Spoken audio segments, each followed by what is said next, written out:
weren't.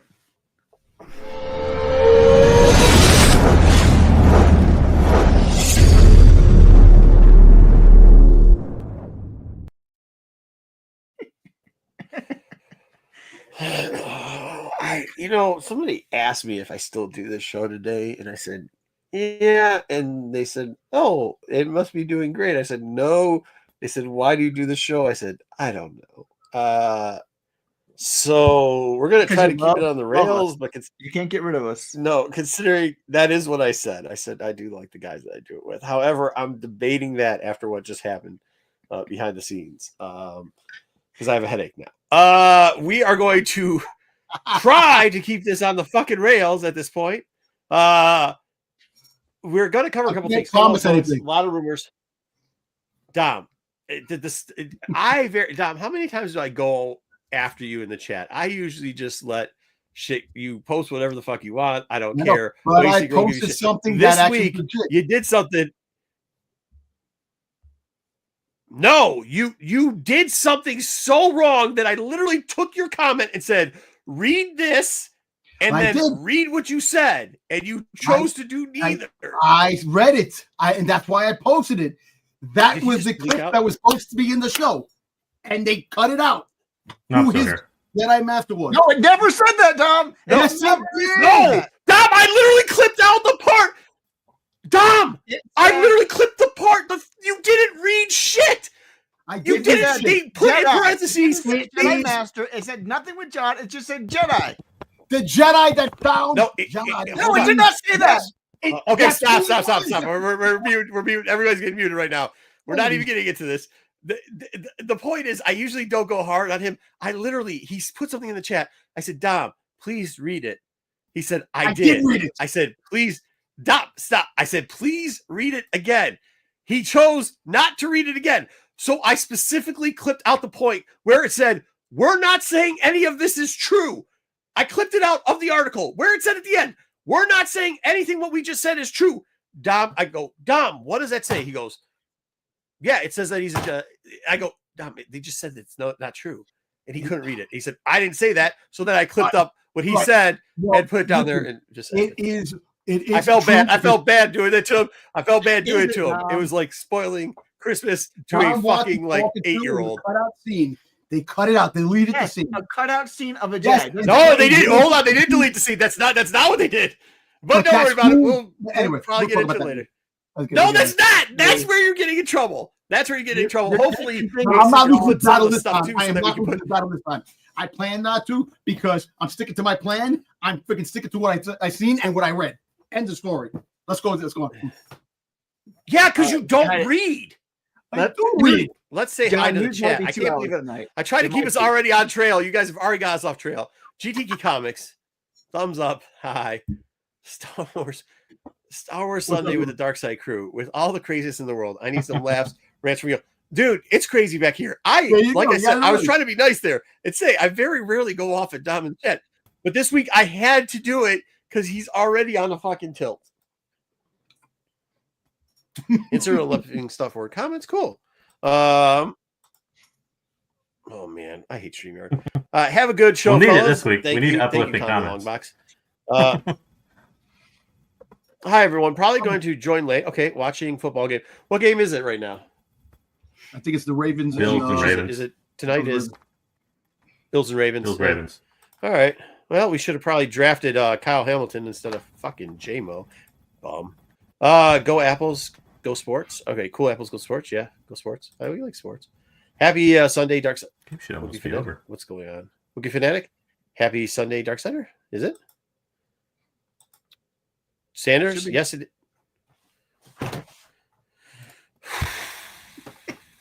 Yes, it is. Okay. I know. Ed LeBeau saying hi for the algorithm. It's common. I logged into a rant. Yes, that is very common. That happens all the time. 27. Oh, it's over? It's over? It's not over. It's almost over. No, it's got a couple like 3 minutes left, I think. What's Rav 27, Baltimore 19? No, it's both. It's supposed to be Baltimore. Ravens. Right. It's supposed to be freaking the Ravens. 19. 27. Yeah, Ravens and Baltimore. They're the same team. Buffalo. It's the same team. It's Buffalo 27. Yeah, but Buffalo 27 and freaking Ravens 19. Ed's just trolling too. Although when you turn the ball over at midfield, yeah. What does Venom say? Not a Renaspin show without the crew trying to clown on my boy Dom. Shake my head. Let's do. Thank you. First Thank off, you. importantly, Venoms. I had no clue what your message was under attack. I read it 3 times. I was gonna say but I didn't want to offend you. No clue what you're talking about. Number 2, this shows maybe that you don't know what you're talking about, because that literally tried to take the words Dom said. All I did with the message was clip words Dom said, you said this. He said, no, I didn't. And then I took how a message comes in. It gives you person who said something, date, the words he said. I take that, I clip it and said, Dom, read this. It's your name. You said this. And then you said, I didn't say that. Dom, I can't. I said that it's I said that it's the Jedi trained freaking goddamn Jedi. Let's at least wait till we get into news. He died in Order 66. He did die in Order 66. They cut that scene out. We don't even actually know if it died in Order 66 either. It did Order 66 after they came. It is Order 66. Dude, stop! You sound like a Diddy video right now. Stop saying all that stuff. It sounds creepy as fuck. Please stop saying that. Use actual words, which you're not using. Number 2, don't get me started with this, because we literally took what you sent us, the words they said, and then what you said, and then they hunted her down and they killed her in front of him. So that is the Jedi that was supposed to be in the scene, the flashback scene. That's what I'm trying to say. No, she said she did. Oh my God! Go ahead. Is it in news? Please tell me it's in news. So I'm gonna just pull it's not on the front. Good. It's a couple. It's all right. I'm gonna kill him on this one. It's first the end off tonight, dude. Embo is rumored to be the lead villain of Mando and Grogu, and I think this is a horrible decision, and I want to hear your thoughts on it. I'm gonna tell you why it's a horrible decision. I'll tell you right now. They're rehashing the freaking Clone Wars 2008. Hold on. With Mando. Hold on. First off, it's just a rumor. Second of all, it's not even a good rumor, because I read who did it, and it sounded almost like something Dom would do if Dom could actually do it, but it wasn't good. The guy who did it said, hey, his verification, the person who originally did it said, hey, just verify with this person, right? And you read this one, it's like, I was going to say this, but I got to give credit to the person who said it first. But they didn't say sources. They never even said sources told us. They said this was an idea that we thought was going to happen. And I was going to say it, but because I was sick, I didn't say it first. So I got to give credit to somebody else. If it does happen, I think it's cool as shit. But if it happens, it's still the guys, if it's Embo or not, the guise of what it is isn't such a bad idea.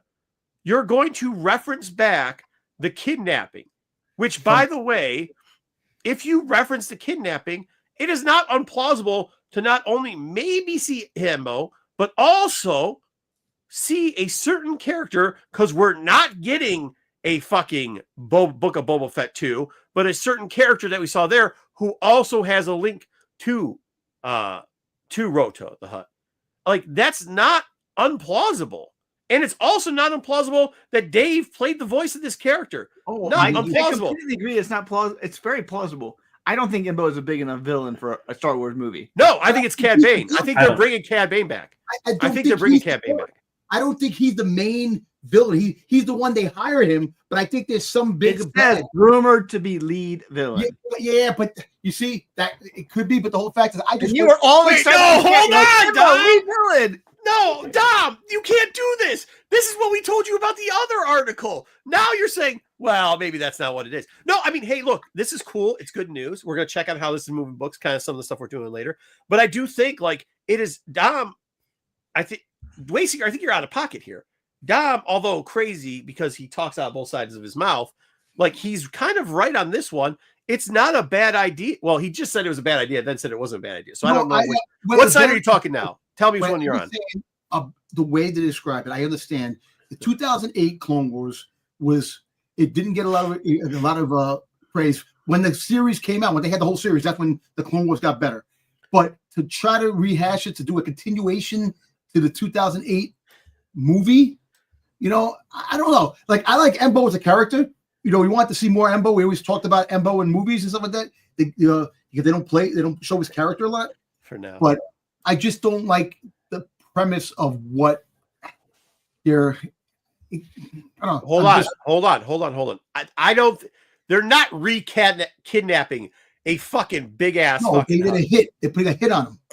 The other Hutts. Oh, so there's like 3 different rumors of what's going to happen. Yeah. But here's the deal. We do know. Let's just go down the trope of how it's really easily plausible that a month ago they mentioned that there's nothing that they have to hit on, so they start a rumor. They should have done it with Cad Bane, which they left their door open so much that it could, because they said Embo is going to be the made bed with a bunch of other bounty hunters maybe showing up, right?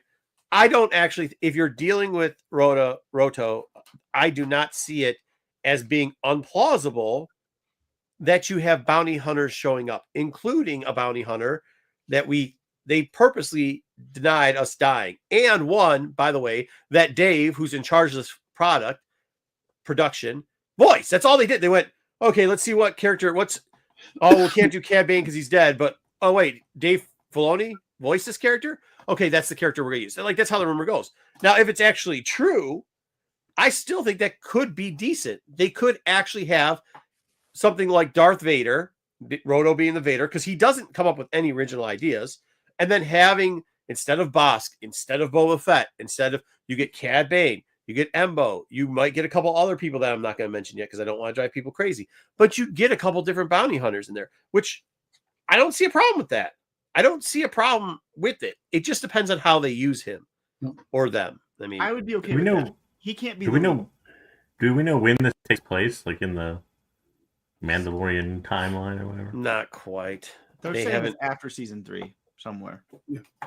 Okay. Yeah. Yes. Yeah. It's after season 3. Golden Crew, the same time as. See, to me, that doesn't make a lot of sense that bounty hunters are after them now, because that was like the whole point of the first 2 seasons, which is to get away from people bounty hunting the Grogu. Like, I don't know.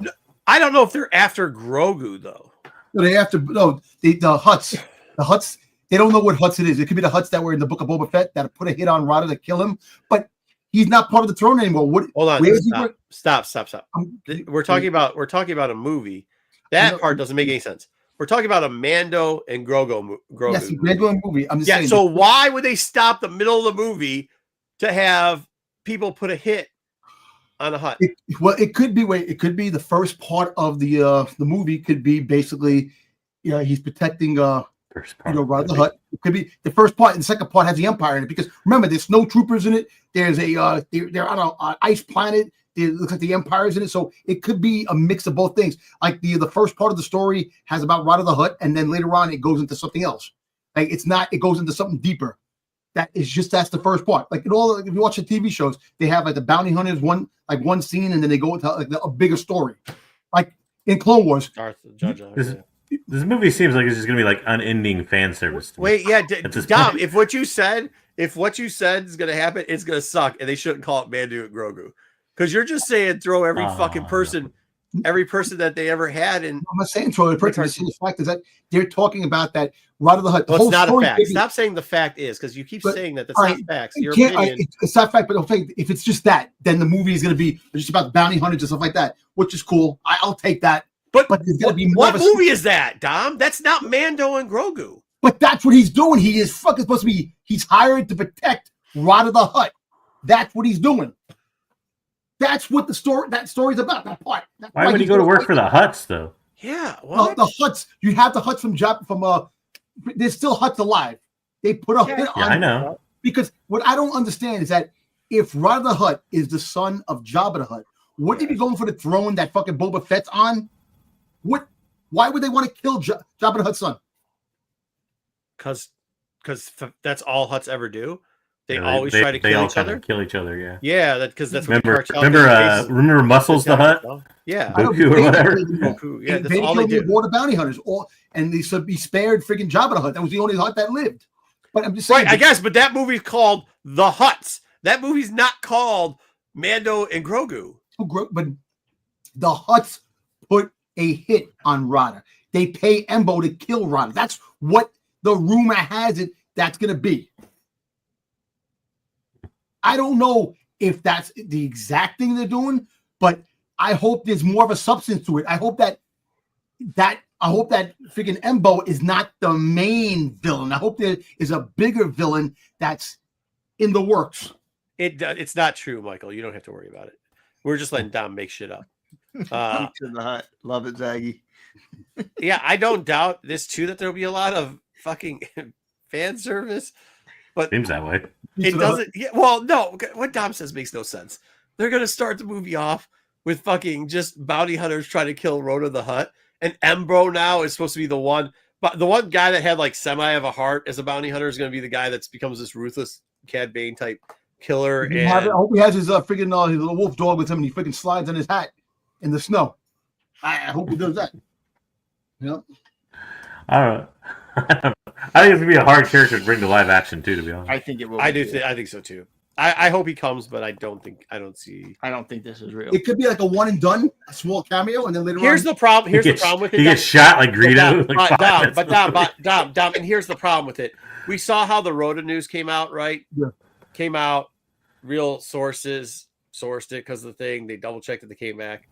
It's been like 5 days since this news, and nobody real said. The thing is that okay, so like Nobody we all know likes that him. It's just we all know that not. we all know that Filoni's big on misdirection, right? The whole Plo Right. Koon is but yeah. Luke thing. Like, I mean, are we really thinking that like he's just letting like stuff slip out there, like all willy nilly, like 2 years before the movie comes out? I don't know. It seems weird. No, I mean, maybe if it is, it's a misstep because I really do think he's going to bring Cad Bane back. Oh, I think for sure Cad Bane will be coming back. Look, I look at it this way. Maybe, like I said, it's just like the opening scene where Mando is on a mission and he's doing that, and that's like the first scene, and the story is something totally different. It's just a cameo, like they're on the screen for like 5 minutes, 10 minutes, and then he goes on this other adventure. It could be something. But like he's that. not the lead villain, though. Yeah, he's not the lead villain. Look, like I said, I would love other bounty hunters, like Marco said, other bounty hunters outside the book. Look, if you're dealing with Rhoda the Hutt and it's on Tatooine, fucking Boba Fett's got to be in it because he's the fucking the demo of the freaking Tatooine. No way Boba Fett's gonna be in it. Boba Fett's gonna be in it. I guarantee he has a seat in it, and I'll bet you your hair. A hair? Your hair. You gotta shave your head. No, hold on now. This is where I let him to him. I caught him in it. Ruben, take it down, write it down, record it. Okay, Dom, what are you gonna bet? What am I gonna bet? When you're wrong, which you're gonna be wrong, what are you going to bet? You don't just get to say you can't bet your hair. Yeah, you can't say I bet hair. I'll grow my hair out. No, listen, I'll be honest with you. If Boba Fett does not show up in this movie, I will stop talking about rumors and I'll just sit here and I'll be. I don't believe that. I don't believe that. Get the fuck out of here. You can keep saying facts. Shut up. That you can't follow it on. Yeah, he's already passed on the bet. Wait, you have a better chance of Cad Bane being in this movie more than Boba Fett? Oh yes. 100%. 100%. But here, how about this? How about, can we go back to it one more time? How about this, which is a plausible option for just the cameo, not the major villain? What if Rota the Hutt's there and he does have, much like Jabba, because we know we do this stupid fan service thing, they go in, Mando goes to get a job from Rota the Hutt. He's sitting on the dyad, and guess what? You get Cad Bane there. You get Embro. You get maybe Bosk's still alive, right? You can get a Bosk. You get the Lam for freaking You're not I'd getting like don't get me wrong. I'd like to see like a Mando versus like the Bounty Hunter Guilds type thing would be interesting. Yeah, but like I mean, you could do something like that. I mean, there's no way. There's Dave. How about Durge? Oh, Durge in there. I would love to see Durge, but he's not going to be in there. He's like off in the sun or something. Live action. What, Durge? Yeah, 70-foot fucking I would armor. love that shit in live action.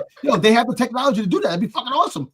Have a little cameo appearance. Whole budget on Durge. That's I know. The guy that doesn't talk. Great, cool. I have a feeling we should go to the next story while we can. I think this news section is going to last a lot. Yeah, let's go. The next one ain't any better. Ewan McGregor Why would he do it No. twice? considered for a flashback in Ahsoka season 2. Do we want more flashbacks of Ewan McGregor? Didn't I do this story last week? I think I did the story last week. Did you? I think so. I don't I know. would- My answer's still no. Who asked for this? I will give you, and Yeah, I'm gonna give Cad I'm gonna Bane throw is. something else at you right now, and you're gonna say, and you're gonna probably go off on me again. The flashback with them, with young Ahsoka, Anakin, and him, is gonna be the Mortis gods, the son of Mortis, and freaking goddamn Sam Whitmore is gonna be playing Okay. the son of Mortis. But I He's still gonna don't want have that flashback. in Doesn't live matter action. what it's about.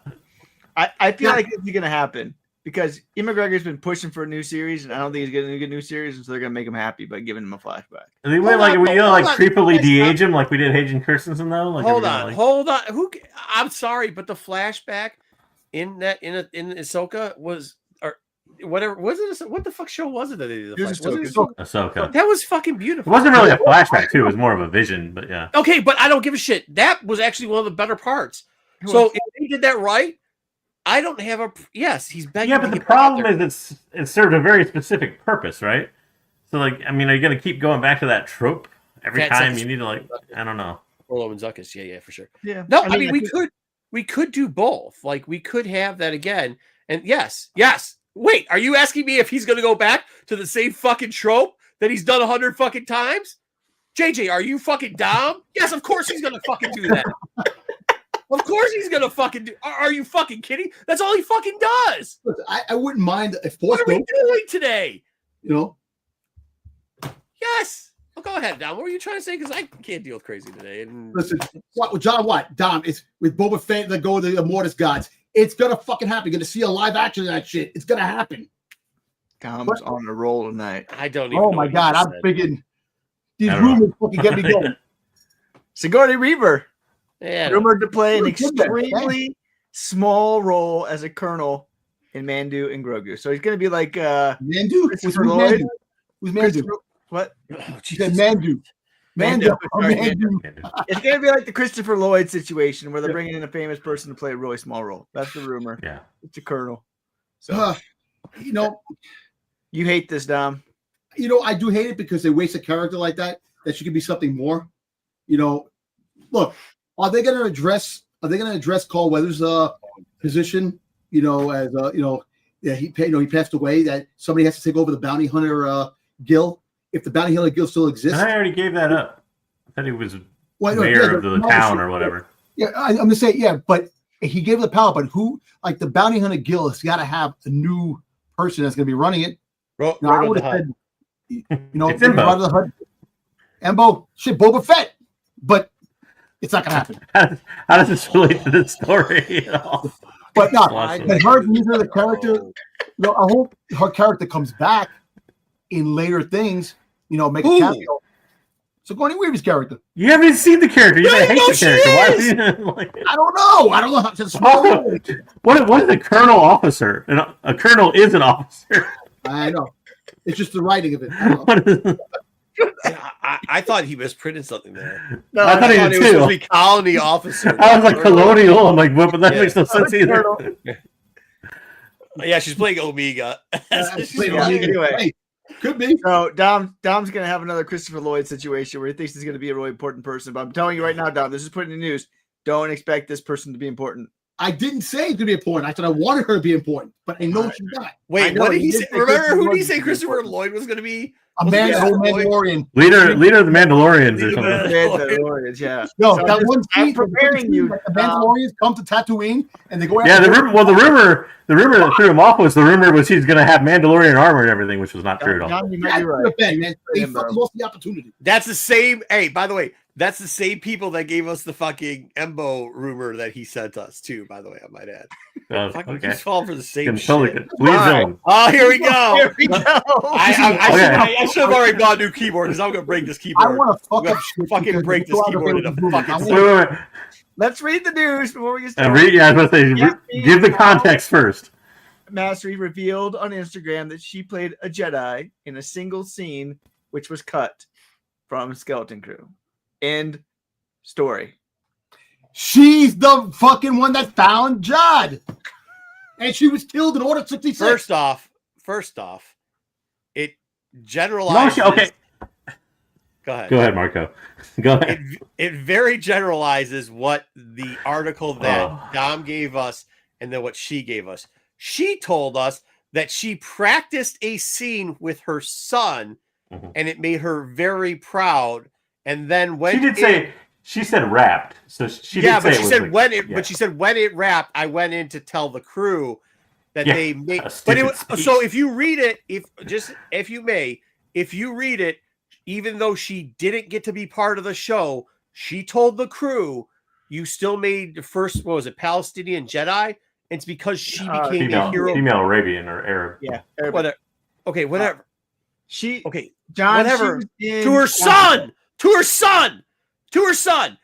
why everybody's asking, who the fuck is Liam? Who the fuck's Liam? It's Liam was her son. That's who the fuck it was. Okay. Let me answer this question of John. She was in Quantico. I don't know if you watched that show. Yeah. Something else. I don't think she's been in a couple TV shows. Yeah, a couple TV shows. I will say this. Yes. This was without a doubt, and I get Dom's position, although I can tell him why I think he's wrong too a little bit. But this is without the weirdest social media post I've ever seen. Like unsubstantiated, she just posted this. There's no evidence in the 20 pictures that she posted that she was actually in a scene. No, she's or on the set. She might have been on the set because it looks like a green room that she's practicing the lightsaber thing in. But there's no cut at all. She's not in the volume filming something. It's not like a picture of that. She's in a trailer. She looked like she was in a Macy's fucking changing room. That's what she looked like. and she's got a fancy cosplay outfit, which I get that could be a prop. But at the same time too, who on earth tells that story? First of all, that I gave a speech even though I was there for an incredibly small part. Why would you give a speech to the crew? So that's what I'm saying. If you reread it under the impression that you know that her first part was, it was great. I got to be a great Jedi. I turned into a Jedi while I was practicing the lines with Liam. Liam's her son. She later then says, then when it wrapped, I got to go in to tell. Yeah, that fucking just sounds like any fucking Karen ever, dude. But nobody gives a shit about your stupid fucking kid. Nobody gives a shit about your stupid kid. There's probably some light guy in there going, "Who's this?" Just like who's this broad? Who the fuck is Liam? But here's just like our chat. Who the fuck's Liam? Dom, can teach me anytime. Dom, if it was Jod's master, she wouldn't be in Jedi robes. Because it's after Order 66. You know what Jedi aren't wearing? Jedi robes. Yeah. Valid point. So it makes no sense that this character, if she was in it, was Jod's Wayseeker just master. Because she wouldn't wear that. Listen to me. Under she wasn't even fucking in. Over under she did. She just fucking none of this existed. She just I'll give you the other weird part. Whether or not it was his master or not, we don't know if she or not. Whether or not it was his master, but the weirdest part about all her pictures and everything, if anybody noticed, she looks pregnant, right? So I almost believe her story.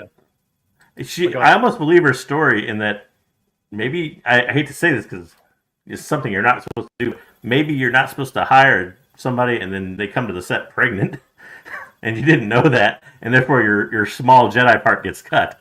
This is the part that I cut out after all the stuff Dom was saying.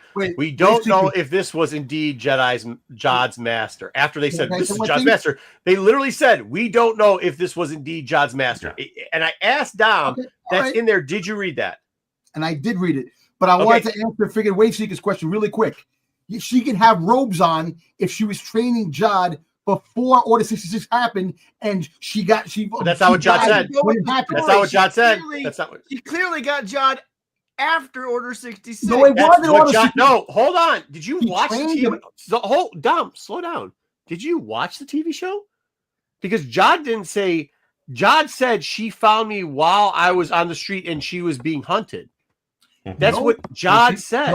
He said that she found me in the street and taught me, and then the Empire, they came by and they slaughtered her in front of me. He said that, but that doesn't link context to the fact that she died in Order 66. It lends more context to the fact because let me finish, Dom, before you start. He specifically says that he was starving in a hole, and that's when she found him. Yes. And then he also specifically said that she was ragged like him. In other words, she was probably on the run from Order 66. And eventually they tracked her down, which he also says, and they killed her in front of him. Yeah. Which would be like an Inquisitor or something like that after Order 66. You wouldn't be in robes if that's the case. But of course, What it could be now, I'll lend credence to one thing. What it could be, and I thought of it afterwards, was remember the end scenes, the end credits, where it was kind of the I guess stories from Wim's book or whatever. Yeah. It could be that they filmed something like that in like live action or something that regard to do that end credits, and she might have had a part in that. A scene or whatever, or a visual, whatever it is. I mean, like, I just reread it, and when you really do see it, it does seem like somebody, and I hate to say this because I just reread it, it seems like somebody was trying to clout chase like a post, right?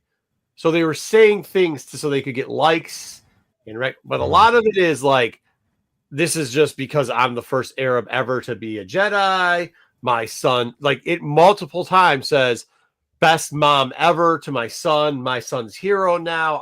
This was like, she starts off with it that way. It's very self-grandoso of how she's explaining how she is the greatest human being. And she never says what part she had. She just says she had a Jedi part.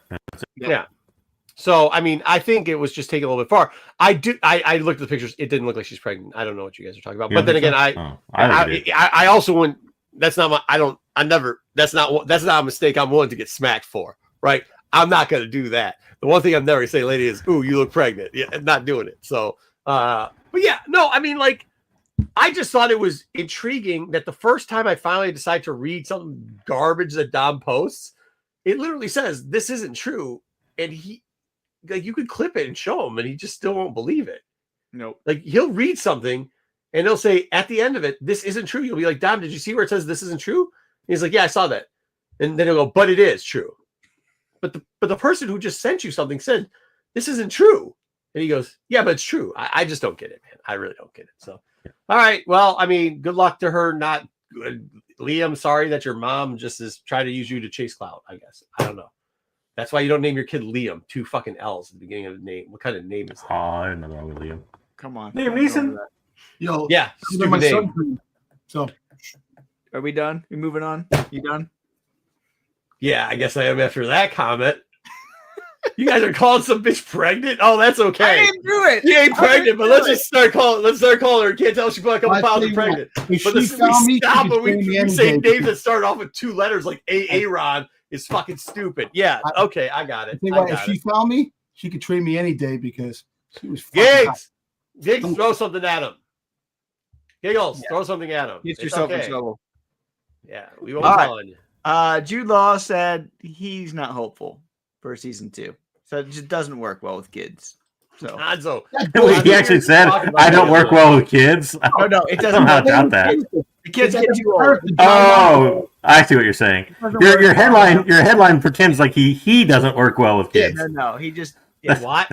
Season 2 doesn't work well with kids. Let me read that out loud real quick. Jude Law, not hopeful for season 2 of Skeleton Crew, doesn't work well with kids. That implies that John or Jude Law does not work well with kids. Neither does Wayseeker. They got something in fucking common. That and their hairline. Shit. No, it does. Season 2 doesn't work well with kids. Is what he said. I agree with him on that. They'd have to do something to account for their age changing. Why is the background the Lost 20?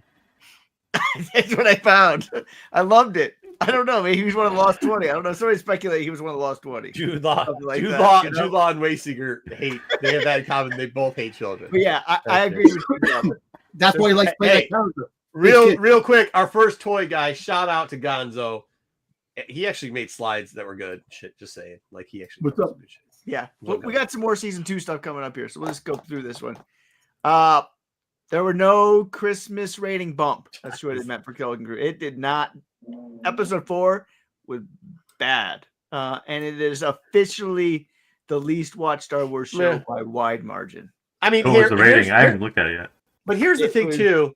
Here's the thing too about this when they released it. 20% down over week. Right, I get that, but the numbers in the box office during Christmas were pretty dang good across the board this year. There's a lot of good stuff that came out. during that period of time. You still had what's that robot movie? Whatever that thing was playing. You had Sonic came out, which was just amazing. I went and saw that. You had a bunch of other stuff going on that, I mean, Star Wars is a niche on TV. It's not for it's just like novels. And I think we kind of saw that with this. It's a niche thing. I don't know if taking the rankings. Huh? Every major streaming company had a new series out like at the same time to compete against it. Yeah, it did. Even Paramount, so it had Paramount had freaking Paramount had what? You know, something like Max Headroom now. Landman or whatever that they hired a bunch of people. Landman. Yeah. And even that took a slow start and then it's getting hammered. I mean, it's doing really good right now. But like it had a ton of stuff to go up against, and to not have, once again, this is where Disney, like, you can always blame them for shit. They did it with the Solo story too. And don't tell me his name's Solo stupid. I get that part's corny. There's a couple corny parts. Star Wars has always been corny. But their marketing for some of this stuff is just horrible. They pushed this back for a while and then it dropped. And if we, like, I'll be honest, I do a show on Star Wars and I had to ask you guys like 3 times, when's this coming out again? Because like, it was just like, I did that story last week that told you there's a lot less marketing. Yeah, a ton. Like Acolyte. I'll tell you this. I'm still gonna say it.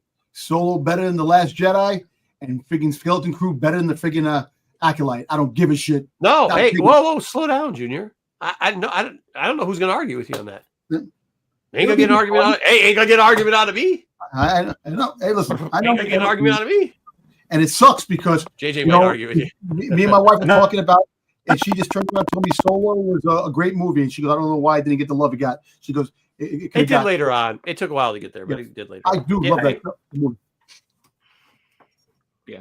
I'll also say too that the competition is one thing, but it was also still the #1 live action show on Disney. So, I mean, what else do they have? But they didn't have anything else. So. Well, yeah, that's my point. Though. Like, what else do they have? Yeah, I get it, but like at one point, well, there's also a ton of stuff that I can't talk about that was going on in the background is starting to get mediated out with streaming. So that could have been some of the reason too, right? Like they kind of put a pause on things because other things are happening. You guys will probably hear about it over the next couple of weeks or month. But like, also, they just took a big L on Acolytes. I mean, it's not. What is this? It's not. Once again, we had this conversation with Tack with Mark, the guy who does. If you guys know, he does all those great monster comics where it's like very colorful and all that type of stuff. Does a lot of homages, and he was saying like Star Wars sometimes stuff can just be C-rate stuff, and he brought up Caravan of Courage. He was somebody like me who thought on TV as a TV television show / movie, like that was great seeing that like as a kid. And I'm telling you this with this show, that's like the same feeling my kids got with this. They know the characters. They like the characters of this. Like, and so is it such a bad thing? Like, does everything like some things that don't hit? Picture of Fern when she's like older. Yeah, what is this? What's this picture? Who is this? This is the girl. That's the girl from the. Okay. I remember she's the from Neil's girlfriend. The one that kissed Neil in the trunk. Yeah, he's the character that appeared for 20 minutes in one episode. This is the episode that Nielsen just came out with the ratings on. Yeah. Oh, episode 4. Okay. Yeah. Look, we'll talk about the finale later, but like, I mean, overall, like this isn't like what'd you think this was gonna be? It's a bunch of new characters not dealing with the normal Jedi stuff, and like, and it's just gonna be hard for Star Wars to make it on Disney Plus. You know why? I'm gonna be honest with you. Look, back in the 80s when we were kids, the shows they were like it was new, it was fun. No, there wasn't any competition. I mean, no competition. But now there's competition, and a lot of people who grew up don't like the Star Wars that put out and not having their kids watch it. And that's a problem. Well, hold on. That you say that, but it's generalized blanket statement. That's not true. I love Star Wars, and I have my kids watch it. I know, but I'm not talking about you. But there are people. Oh yeah, there's always going to be people like that. That's not the problem. The problem is back then there wasn't anything else to watch, right? And everybody couldn't have opinion and murder stuff ahead of time. Now you've got 15,000 streaming things, and even people who like Star Wars as a kid, they're not picking this up as their first watch. They were picking up other things to watch first. And as I said, Sonic 3, although might not be huge to our demographic, it was extremely huge to the kids. Extremely huge to the kids. But you see, and that's the thing. The way Disney's marketing things, it's not really catching on with the kids. Yeah, I did feel they shorted this a little bit. I don't think it. No, Dom, I don't think it is. I don't think you're right. I don't think it's right. I just think that there's adults that are poo-pooing it on the internet, so you're in a bubble. Like, there's different parts that are catching on with different types of kids. But kids also too have got so much to fucking consume now. They don't watch TV. They got their phones. They got their tablets. They got a whole bunch of kids. True. You don't have kids. Kids watch TV. Not as much as they used to. What?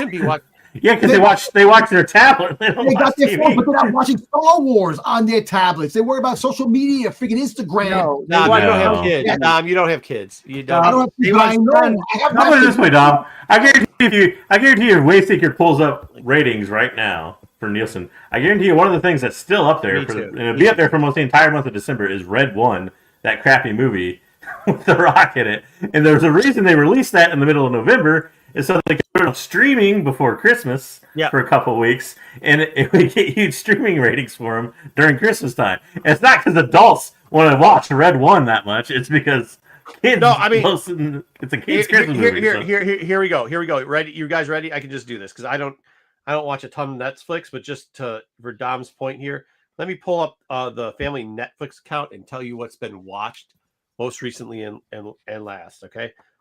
Captain Underpants. All the series of Captain Underpants. We just had a new series coming out. There's one Nielsen rating. I wonder what they are. Yeah.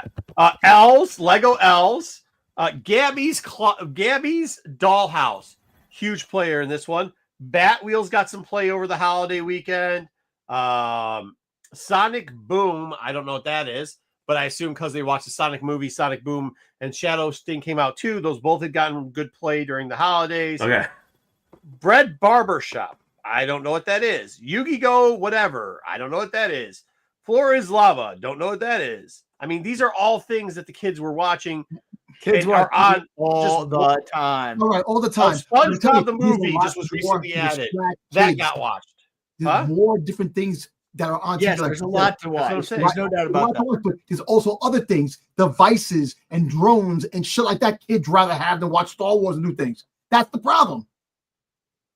What? And you have the dumbasses that fucking push the shit that don't like it and they don't want their kids to watch it because they don't like Disney. And that's the problem too. Hold on. There's also a big push by parents now to reduce screen time. So a lot of our kids only get up to 2 hours of screen time a day. That includes movies, whatever, all the way up to the age of 10 years old. Then it starts to pick up to 3 to 4 hours. The majority of us, our kids play sports so effing much, and you have to travel everywhere for it, that they don't get that much screen time, Dom. So all those narratives are right out the window, what you're saying. I love drones and what the fuck? Vices? What are these kids trading fucking red dye number 3? So what the fuck? So here's a point. You know, I'm looking in the news rating for the week that Wayseeker brought up. The number 4 show with over 1 billion Nielsen's measured minutes, with over 1 billion minutes, is Bluey. That's the number 4 show on Disney. The number 1 show on Disney Plus is Bluey. Which is definitely aimed at kids. And I don't know what goes on in New York and New Jersey, but fuck, man, it sounds like a cesspool where you live, dude. Because that ain't what happens out here. Here you go, just for Marco. We found out Neil's species. He's Mikian. I sent you that thing about that. The Neil, they found out the species for you, Marco. So, there you go. For what? For you. Okay. Yep. We got Mikian. So that's okay. Yeah, I couldn't deal with anything after the first post of Dob. So like your favorite species of all time now in Star Wars is Mikian. So no, I mean I thought Neil. Apparently they have lots of children. Even to the Head was a good character. Yeah. And look, man, I mean they got like elephant / rhino 10 abilities, so I'm down with that. Like I'm cool. I mean it's cool. That was a good character. I would hope that they would make. I mean if you did a short on Neil. Anybody gonna have a problem with that? No. Neil's dope, man. But here we go. If there's a season 2, What question are future seasons? What questions Wait. would be answered? Wouldn't this be covered in the review? Here's all these questions in there. Hey, Waysinger just domed them. Waysinger just domed We're gonna dom the review. Listen, I have a Neil business is the about man. this too. Just but I won't tell say me if you're interested in these questions. Here's some of the creators' questions that they like to see. What happened to Jod? We won't get into that. What's next for Hatton?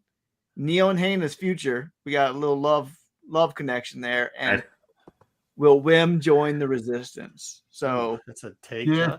Okay, every single one of those in the review except for Neil and yeah, Hana's future. So you can talk on that one if you want. We'll close this one out. We'll go to another one. what? No, Well, no, I mean, I would like to see. see Neil and Hugh. No, I'm down with that. You want Yeah, Neil and man. Hana's future? Hell yeah. Who What gives a about shit? the girl? What about the girl from Class? Are there going to be a love triangle? She never even had an Hey. opportunity. She had one scene. That was it. Hey, Maybe the he's a pirates PIM killed her. Hey, I don't know what you heard about Neil, but he's a PIMP. So, like, let's go. Let's do it. I don't know Well, I what can you tell you what. heard about me. With the future, what happened to Jod? I'll skip that. We'll get to it. We'll get to that. Can't get a dollar out of Neil. Aladdin's gonna have to get protected because the Empire is gonna probably know about that planet and want to fucking. We'll talk about it. We'll talk about it when you get your craziness. All right, for you people that like soundtracks, Nobody. the original Skeleton Crew soundtrack do. was released. Marco's picked this one up. It's his jam of the week. I don't know why anybody wants this, but if you want it, you can pick it up. Soundtracks are fucking awesome. Actually, the Wait, soundtrack you was. got knocked out at Costco with Pokemon cards? What the hell is this Yeah, about? Here's the guy that caught the elbow in that one video. yeah, the elbow in the face. What are What you the talking music about? was not the best part of the show. What do you want? What music? Music's fucking great. I like the music. Music. I thought the music was good. I don't know if it was the best part of the show, but it was I said it was the good. best part of the show. I said I like the soundtracks. I have all the soundtracks for all the Star Wars movies. Neil was great. I don't care about the soundtrack, but Neil was you great. know, I'm with Wayseeker. Fuck it. Fuck a soundtrack. Respawn Entertainment. This is gonna be from Marco. Their real-time strategy game is reportedly going to be revealed with maybe a short little demo Nice. at Celebration. I'll be So that means- demoing it up. That means you'll see it in 3 years. I found a little bit of information. If it comes out. If it comes Yeah, out. Yeah. If it doesn't get eclipsed where we don't get any news for 2.5 years. So that's probably true. But we might get a little something sneak peek at Celebration, supposedly. So there you go, Marco. You'll be Sweet. I on can't site wait for that one. because the big thing is they what? get announced at the. This What's one's for Dom. What's Total Dom Star saying? Wars Did you even toys. hear what Dom was mumbling? What do you Yeah, say? I'm saying that there's going to be a big announcement at Celebration animated series. But My that has wish nothing is to do with coming news. I wish it's coming true, but I'm saying I'm just worried about that. Don't worry about it. I wish. What's it's his coming wish? For My animation wish. series Just move forward. announcement. Which we've been saying for like a year, but okay. Yeah. Anyway, What is a Palitoy? Palitoy. What's Palitoy. Palitoy? Dom can tell you Palitoy what Palitoy is the English UK's version of Kenner's toys that they made. So the toys, they're hard to come by. The figures are a lot of money if you find them mint on card and or mint in box with the toy. So it's the sister company to Kenner that made Star Wars. Yeah, it's the original Kenners. Yeah. So Is it like a coffee table book? Yeah. This Kickstarter book. Who You're a did this? big Is this fan of John? it? Is this Miller? Jackson Miller? This Because book? didn't he do the other one? Oh, no, this isn't Miller. This is just some. I don't know. Just some Kickstarter. Oh, guy. somebody just stole his idea. probably just doing this. one. Miller did this. It's those with the original British toy? guys. Yeah. Okay. I definitely Great pay this because I like this because I'll show all the pictures of all the Palitoy. It is pretty cool. So all the Yeah. pictures of all of the Palitoys, which are a little bit more rare, and you don't see them as much as some of the Kenner stuff and stuff. For your toy people, pick up this book. The news show isn't news because there's nothing. Tom's just speaking. No, he says. nonsense. No, he There's no says news about a new new show. No, he show. says a new show isn't news because they put them out all the time. Hey, let me ask you a question. How much is it? They have not started the Kickstarter yet, so there are not tiers up. I looked today. The Kickstarter Okay. will be coming out. Q1. sometime Well, in let's March. tell people when the Kickstarter gets out. I will, Maybe I we'll will. link it up Keep in it the track of thing. I definitely want to buy this book. I definitely want to. I'll freaking back it. I definitely want to I back it. think I thought Dom would want this. I know other Yep. people will want this too. So Was keep an eye on it. We'll keep an eye out for you. Or was it the guy that did all the? Who was the guy that did all the like? I don't think it was John Jackson Miller. No, it wasn't. It was the Might guy that did, remember we interviewed the one guy who at a show and he did all the like Mhm. he The did model, all the like all the all the models for stuff. So he did all the yeah for all the Kenner products. So he did Yeah. Thing with all the Kenner ones. Yeah, that's right. He did Kickstarter for it. So they're screwing even somebody smaller than Jacksonville. Oh, this fucking bitch. What is wrong with you, Dom? You fucking moron. I hate her, man. Why? Because she Kathleen worked Kennedy hard. will receive the prestigious Governor's Award at the upcoming American Society of Cinematographers. She's retiring. Dom, you should be happy about this. That means she's retiring. Means it's coming close. Man.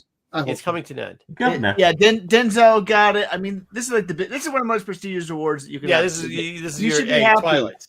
Dom. You should be happy, Dom. Hey, look, I will never friggin' mock the fact that she is one of the greatest producers of our generation. I understand that.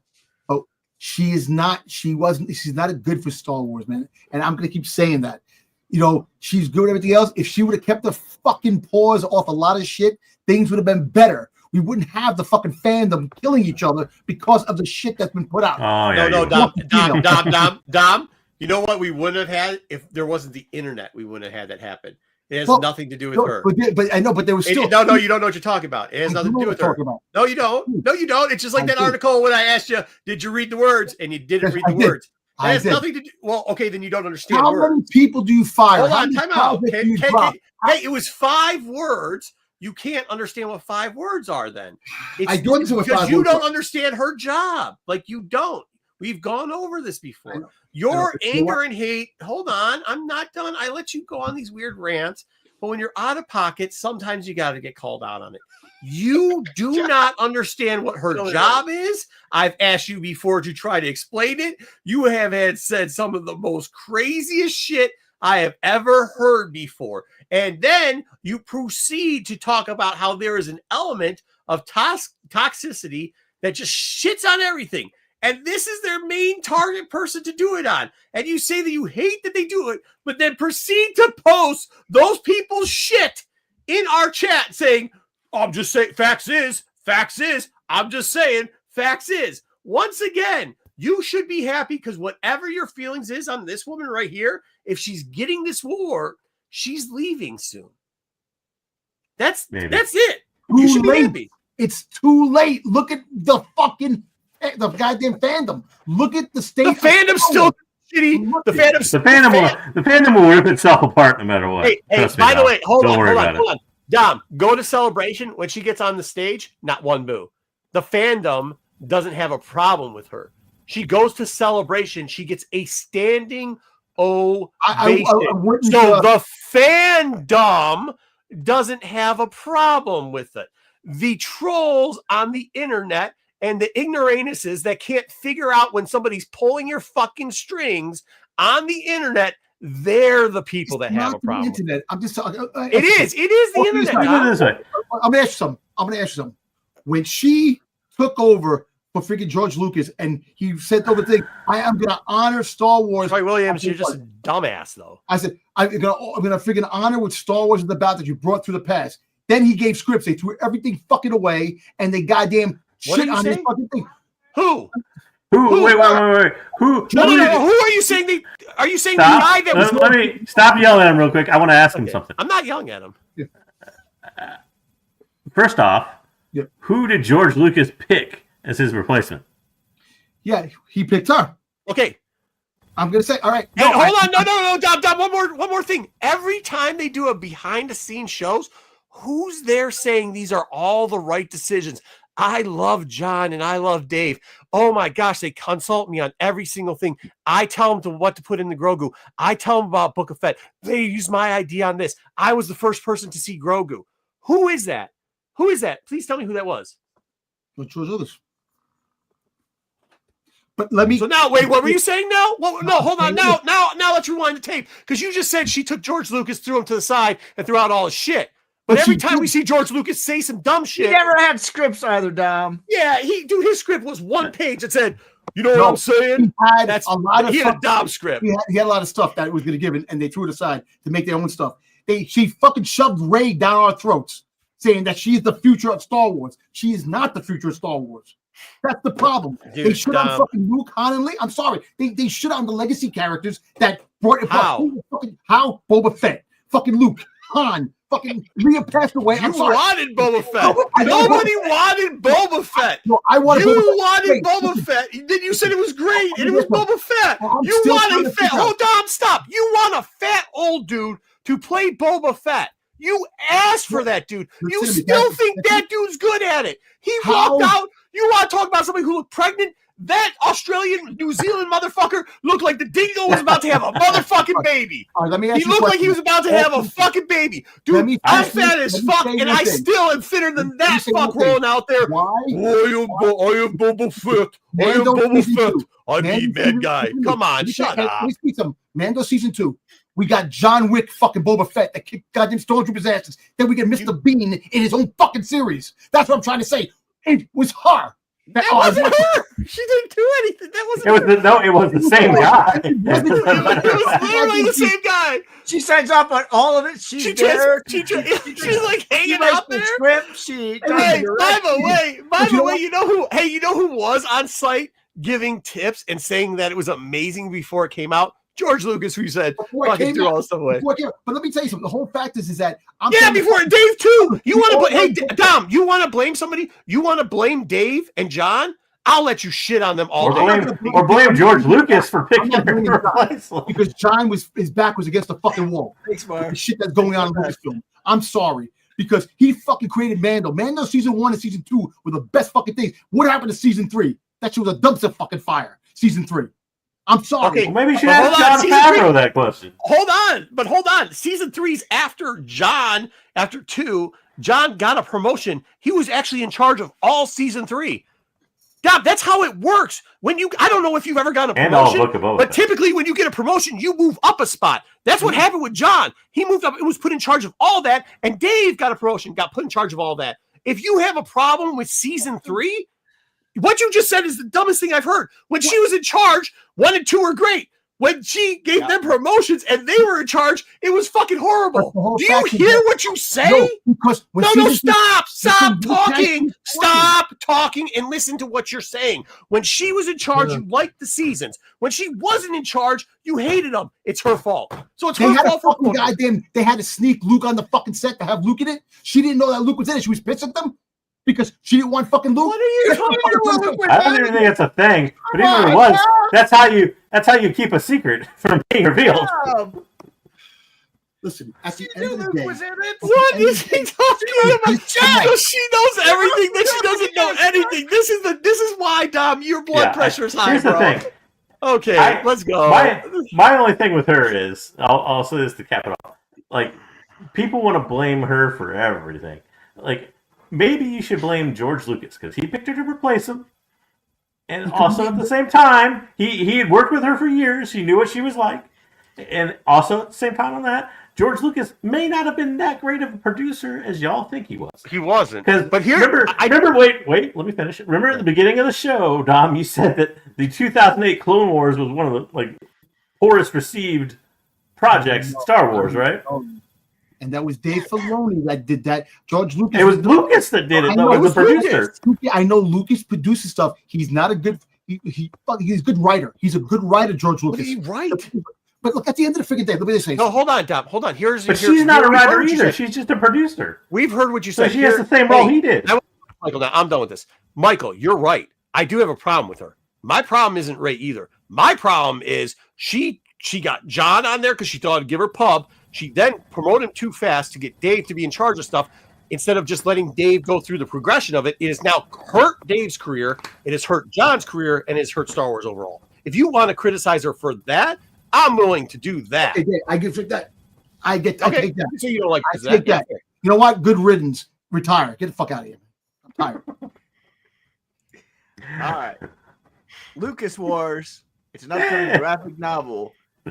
It's about the making of A New Hope, and it is going to be released in September. I thought it would be about the making of Empire Strikes Back when they went to fire. They're already working on the second one. Yep. Oh, okay. Empire Strike Back, but this one is the first graphic novel called Lucas Wars. Are we reading and reviewing this? I read it.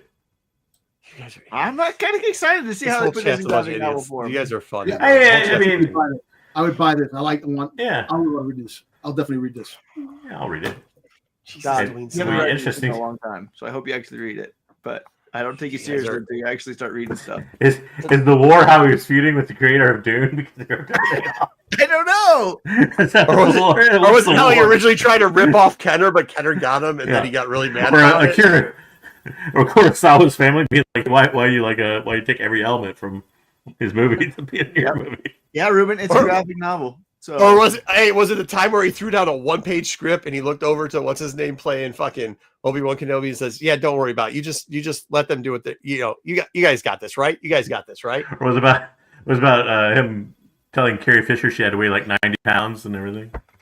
So I'm in on this. I want to know if it's gonna be a train wreck, but I'm excited for this graphic novel. Dom, read this graphic novel. I want to. I want you to read it live. Oh, that would be a great thing. We should have parts. We should definitely do it. I can't read. I can't take anything he says seriously. Dom loves me, BK. We can get. Yeah. We can get No, We listen, get bros. I love everybody on this panel.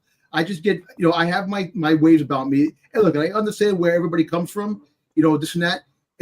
I'm just fucking pissed that things haven't worked out the way I envisioned shit, and a majority of Star Wars fans envision it. It's not even looking at a rated R Star Wars. I'm not looking at a rated R Star Wars. I'm just looking at a Star Wars film that's fucking cohesive. And But Star here's Wars the problem. great story. I'm not sure when you say the majority of, I think you're more disappointed because when you say the majority of Star Wars fans do not want what you want. They don't. They no offense, but like the majority of Star Wars fans don't want fucking a Boba Fett senior moment. Like a bunch of fans. No, I understand. There's certain groups of fans that want things. A bunch of fans don't want Dirge. Like there's not like it's not Tamira Morrison. He's a great actor. I understand where you're coming from. I just wanted the Boba Fett we seen in fucking Mando. I didn't want to see the Boba Fett we seen in the Book of Boba Fett. And we didn't really see much of it. We saw like 2 things of it because I the know, rest and of it was then just his feet. I know, but the season 2 when he came back and kicked the stormtroopers' asses when he came back the whole season. Yeah, he was but go back and watch. fantastic. Go back and watch it. You didn't really see much. You saw some What stuff. when but you didn't when he wanted the armor back, when he got the armor back, and he came. So back what's he going to do? What's he going to do? Just fight stormtroopers the whole show? But I'm just saying, I want to see him back. Fucking that type of Boba Fett kicking ass, not the Boba Fett we got in the Book of Boba Fett. I understand he fell in the fucking Sarlacc, but the fact is that I want to see him kick ass. I want to see him be the most feared fucking bounty hunter in the galaxy. The person that fucking put fear through people's fucking hearts and eyes. That's what I want. Not the shit that we're getting. And I blame fucking Kathleen Kennedy on that because Boba Fett, Dom, once again, the Boba Fett you built up in your head is not Boba Fett. Oh, we circled back to this argument. Remember, a blind dude hit him in the back of a jetpack and got him swallowed up by a Sarlacc. He didn't quite do fucking dick. What happened to did Jedi take the move along thing with him when he? No, we can move along. Where's the move along thing? It's still here somewhere. Look, at the end of the day, there's some things that I'm hurt because my childhood is fucking ruined for some of the shit that we got. And I'm pissed off at that. I want to see the shit, but I understand that what we have, man. You know what? Doesn't work. That's it, man. All right. And that is the week in Star Wars. So, all right. You could have fished it. No, Dom, we've heard this before. We get it, but I think your imagination is not, I don't know. I really don't want to watch an 8-hour-long Boba Fett. Star Troopers. I know he's older. Look, in this timeline, he's supposed to be in his 40s, not his fucking 60s. I understand that. And that's the problem. Because they want to make the face of Boba Fett the clone. I understand that. But their choice of actions, the way of doing things, fucking tarnished the character on who he was. And I'm pissed at that. Yeah. And that bothers me. We get a lot of new stuff out of it. I think we get, I mean, it's wide open. I just wish they would use more of the wide open thing. I think the one thing that hampers it, and once again, I mean, if you want to criticize Kennedy, she did give the promotions to John and Dave. That I see as a problem. I really do. And look, and they deserve promotions. I'm not saying they don't, but I'm just saying the fact is that if they get promotions, they can have people work and do the job of what they are. The promotion doesn't have to fucking stop things. Yeah, but I hate to prolong this discussion, but I think the worst thing that has happened, and it's been mostly Dave, and well, probably John too, to a degree, but has been this like, I want to create. Dave saw the Marvel universe, right? So he wanted to create his Mandoverse, and everything has to be connected. and all that. And like, I think even Dom would agree with this. Like, I don't care that everything's connected.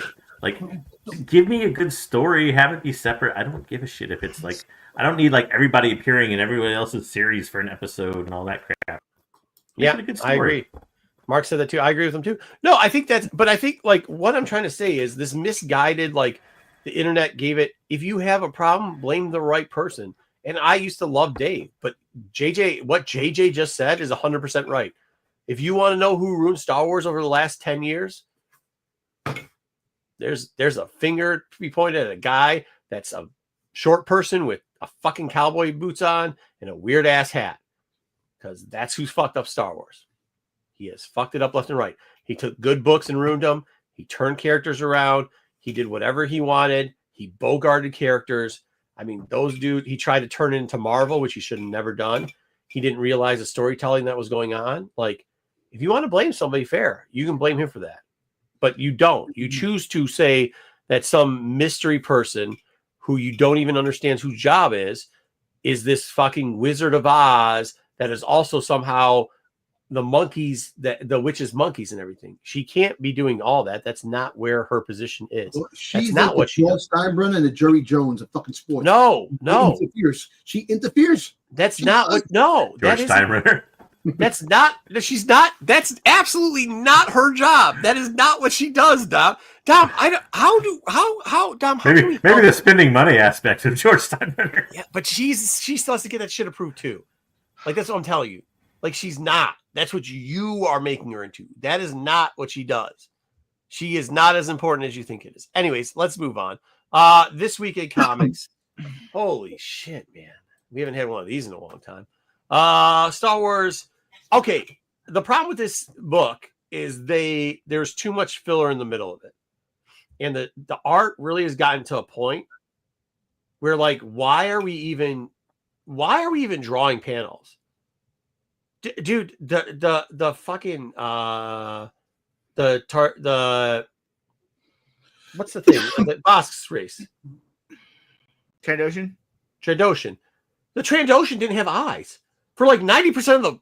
It was just an outline. They literally just sketched an outline of a Trandoshan for the whole book. Like, there was no faces put on half the people on here. The actual story Funko Pop version of the Trandoshan. Yeah, the story was actually pretty good.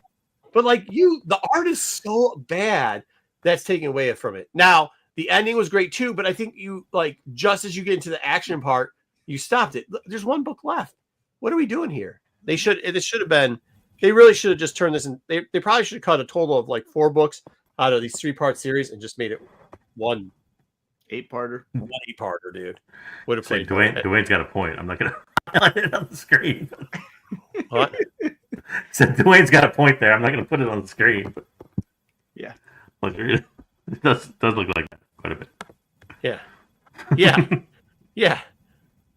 That's what they like to draw instead. Okay. Yeah, I get it. But it sucks because they can't, like, why wouldn't you do good art? And then plus 2, I went through the Jesus. The chat's a bunch of fucking morons today. I'm going to say it. It's great. Chat's amazing. You guys are idiots. Coming soon. Star Wars, The Last Stand, the last book. At least there's no phallic symbols on this one, I guess. Maybe, kind of. Maybe not. I like the 2 variant covers. Yeah, Luke. Yeah. Is it Noto or Gist doing the A covers? I don't remember. Which one? I think. What you mean? Yeah. You mean the one in the middle? One in the middle. A cover. Oh, looks like Gast. It looks like Gift. Gift. They're all starting to look the same to me for these things. I don't know. It's always like somebody's head big in the background and then like a ship or something in front of it. Sarah, this is actually a really good story. The art is dog shit, though. I mean, the art's just fucking tough to look at, bro. It isn't. It isn't. I don't know. There's been a couple times where, like, I think the author's gone out of their way to rewrite canon and go against a lot of what Wendig was saying about characters. Dude, the little bit. I don't think it's as. I think it's pretty significant. I mean, he has completely changed Ray Sloan's character in a way that I'm really annoyed by. Did you read this last episode? I didn't get a chance to read the last one. I was gone all read the last one. I think you might change. But 2 weeks ago I got really frustrated. Let me ask you a question. Are they changing the aftermath storylines? Yes, A lot. in my opinion, they are.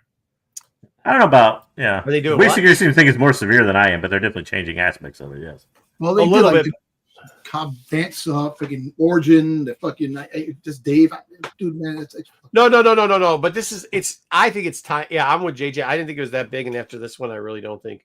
I think too, like even with Mark or Chuck, I'm sorry, he left the ending. He left areas in the third book. He rushed the ending. I always felt so. There's a little bit of confusion too with like certain parts, and I think this book in particular towards the end clears up some of those things. So did you have to change around a couple of things a couple of books ago to make it fit? Okay, sure. But like he's not pulling a Dave Filoni or this. Yeah, I think anyways, my opinion. All right. So that's all we had this week. FOC, we got a bunch of fucking Ahsoka covers because Why not? Zombie stormtroopers. I like that one. Yeah, we got zombie stormtroopers. We got Isn't he? Who's that character on the cover of the Black History Month cover? Is he from the game? Yeah. From Hunters? There Is you that go. who she is? This is gonna be a first. Oh, that's the one that went after friggin' Calves. Yeah.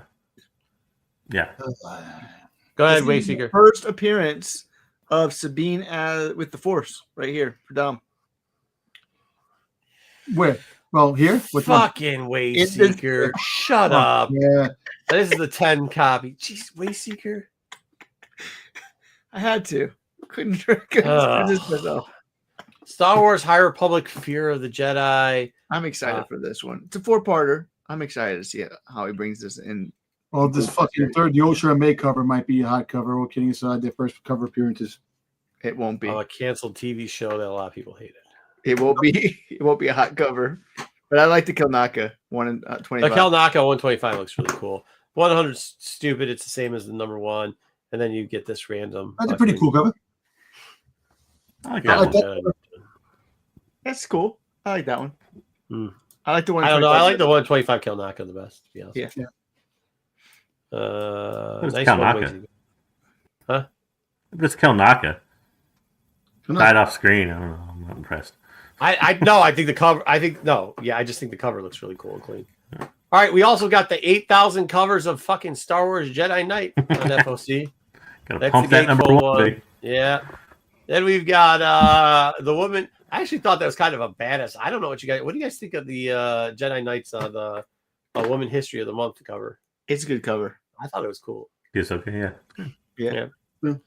You got one version that's not virgin and the 1 in 100. I didn't put the regular version because The virgin's cool. The It version's is all right. cool. That's all right. Then we got the 25. Oh, 25 is good. These are actually all pretty crisp covers. Excuse me. Then you get the foil of Prime. Then you get the Like JJ said, why the two helmets look different. Yeah, completely different. Completely different. Yeah. Well, I wonder if that's spot foil or if that's the whole thing's gonna be foiled. I don't know. Good question. I don't know, but it's supposed to be a foil cover. That's kind of cool. I like foil Maybe what, covers. $8 instead of 6 Yeah. or 5? It depends on who you buy from and what you pay for it, Wayseeker. That's Not your diamond. price may not be my price. Kind of motherfucker. cool. He looks a little bit rough over there. Yeah, that you. Oh, you think that looks rough? Don't just hold. Just Please. wait. Hold, Hold the please. beer. Hold, please. Then you get fucking Triple H portrayed as I think Why is he like, Jin. he's like skipping, like he's like skipping. Yeah, what is that? classic He's skipping like apparently. Black K running away from him. Yeah, so if you thought that was rough over here, hold my drink, son. Here we go. Triple H is now a Jedi Knight. Dan Jerkins hasn't did a cover in a while in comedy. What's That's that an why. homage? What's that an homage to? I was thinking you I guess might know. a scene from the movie. No, I think it's an homage from No. Star Wars classics, like the classics. Oh, like the Oh, original okay. Marvel run. Okay, I was gonna I say, can see look that. at the guy's lightsaber. Why is it bent? But it's a sword or some shit. I was like, why is the lightsaber like a? I don't remember Triple H though in the original Marvel run. I don't. Well, that's why it's a homage. got the nose. 'cause Triple Fucking H snot. in it. Yeah, I don't. That's a lot of nose there, bro. A nice ponytail, I guess. I don't know. May the know. schnoz be with I mean, you. look, dude, I got a big nose, but I ain't got that type of nose. All right. All right. So let's get into the comics this week. So because of the news of the rumor that Dom flooded us with, we decided to go back and look at not only some of those, but some of the other rumor things. If the rumor is true and there's going to be bounty hunters there, we're going to start off with the book that we saw in December, just so we can refresh. This started all the thing. This was not only a rumor. This is actually backed by facts, as Dom would say, because legitimate sources started verifying that the voice actor was acting as Roto. We had both covers here. Raw's, for now, the cover with the pointed finger. Which is this B or is this A? I don't even remember what cover. I don't remember the covers on these ones. I think this is B actually. Might be. Yeah, I think B. Because I think the other one was his face when he was talking to him. Yeah, yeah. So it's Raws now are $10 to $15. They used to be $20 to $25, so they're slowly creeping down. I think they might stop at the $10, the 8 to 10 limit. So you might get a little bit more of a drop, which was interesting considering that, like, the rumor of Embo specifically mentioned the Roto character. So you figure you would have got a little bit back of a bump up. You didn't. You saw sales go a little bit more sales happen of this, but they were for cheaper prices. All right, there's the A cover, $7 to $13. This used to be a $20 book. It started off as a $3.99 book. Then people said, "Hey, everybody's forgetting this cover. It's a cover." But now it's back down to about $7. You actually probably know we can get this for under $5, which is pretty much back down to real price. So, hey, we're gonna cover it, John. Thanks for spoiling it. Thanks for pulling a Dom, John. All right. Speaking of that, we're gonna do first covers too because we know Dom likes it. I was gonna do first cover of Row 2, but it's not really worth buying. People aren't buying it right now, so whatever. So instead, we did Darth Maul 3, which happens to be Cad Bane's first cover appearance, which I don't know why this is a thing, but Wayseeker likes to mention it to try to goat Dom into saying it's the greatest thing of all time. Either way, Darth Maul 3. It works. It does. Let's say. Raw averages are now going for $11, 9/8 for a whopping $36. That does not, to me, think like it would be an actual thing. However, if Cato shows back up-o, this book obviously will go up. So whoever bought that for $36. Yeah, gut-o. Especially the freaking print. Speaking of Maul books, we've got these Maul books, which is actually Cad Bane's first. Darth Maul number. Oh, I put the wrong number down there. No. Two. Yeah, 2. No, I got it right. First 2. cover appearance and 3 first issue. There's first cover appearance and 3. There's the A cover. I didn't do all the second prints and all that other stuff. There's the 125 Aja, and then there's the everybody forgets the 40th anniversary cover. We'll take a look real quickly though. Average loss, as John said, falling down to about $15. 9/8. Look at this shit. Now I will tell you, the last sale was $109.50. Previous to that, it had been almost a month since this book had sold in a 9/8 and sold for a little bit less than that, $100, and then one right around $100, and then one outlier for like $70. However, CBCS sold the same week as the CGC 9/8. You can see the price there, $50 for CBCS. I know it was pandemic, but this book sold for $800 when he showed up in Book of Boba Fett. That's crazy to me. Well, I will tell you right now, if you're pulling 9/8 of this book for under fucking $100, like around the $60 or $80, which it probably will be in the next 2 weeks, I would rather gamble on that than a lot of other things. So I'm just telling you, like, this is a Dave character, as somebody duly pointed out earlier. And what does Dave like to do, Dom? Likes to fucking goddamn not let people play with his toys, and he likes to freaking redo origins of characters and change the freaking goddamn stories, so we don't know these canonized things. Decanonize things. No, he was right. He said what he said. He said it was right. No, That's but right. you set it up for like a 2-bird answer. Yeah, I know. Write a story about. Oh yeah. Okay, fair, Sarah. I'm gonna try and get them all too. Yeah, I would too, John. I would. It's not a bad. I mean, I think that's the time to buy it. Is underneath it. Especially, I'd make an offer for $80 and see, because they're gonna pull up the last. If they pull up the last sale, that CBCS is technically the last sale is $50. So if you offer 75, make them come up to 80, 85. See what you can do. Here's the Aja. Not as easy to get the 125. Not a lot of sales on it, but the last Raw was similar to around the time the last 9/8 sold. Raw was $250. 9/8 was $300. Actually, I think it was $249. I'd rather buy the 9/8 for $50 more than the 9/8 of this book. I have a raw copy of this. I just not a lot of 9/8. I do too. I don't even like it. I never got a grade because I didn't like it, and then I put it at the bottom of some. I don't know. I have 2 copies buried someplace, and I'm just not interested in getting them out. anyways, there you go. But here, there are only one sale of this book. There's not even like that many listed of this book. For some reason, it's sold for $23. That's way too high. This book shouldn't even be selling for $5. But I don't know. I just wanted to show you the sale of it because it's hard to find. So somebody wanted it for the run. It's not hard to find. How many of them are up right now on eBay? Yeah, that's because they're buried in boxes still at fucking half price books. People just don't even know to dig them up. Only buy things online. It's hard to find. Online, but I'm telling you, this is in boxes because people don't just fuck through it because they don't know what it is. Yeah, you know what? Look, because it's. But yeah, this is hard to find. I'm about to list like 5 tonight for $50 a piece. Super hard to find. Also, super anniversary cover. You know what's up, JJ? I was gonna say probably what Dom was gonna say, which is that it's part of that anniversary collection. So keep it, cover and keep it together because of that. And nobody has it on the covers. It's just a loop cover. So people probably overlooked this book because it didn't have Maul on the cover and it didn't have Cad Bane. If Marco has 5 copies of this, he's an idiot. Marco has the entire 40th anniversary. If he was specking on this cover for 5 copies. No, that's not why. Why is because when the rumors of Cad Bane came up, while I dug through to grab the Ajas, the 2 that I got, and I already had one, so the second one and a bunch of the covers, 1 in the second, third print. I also saw these and like for $1, and I grabbed 5 of them, the 5 best that were in condition, because I was going through so many bins. Like you see it, and you're like, maybe it's the same insides. And it was like during COVID, it was like, COVID, people were buying dumb shit in COVID. People like there was this dumb shit that we still hear sometime. You hear some dumb shit, right?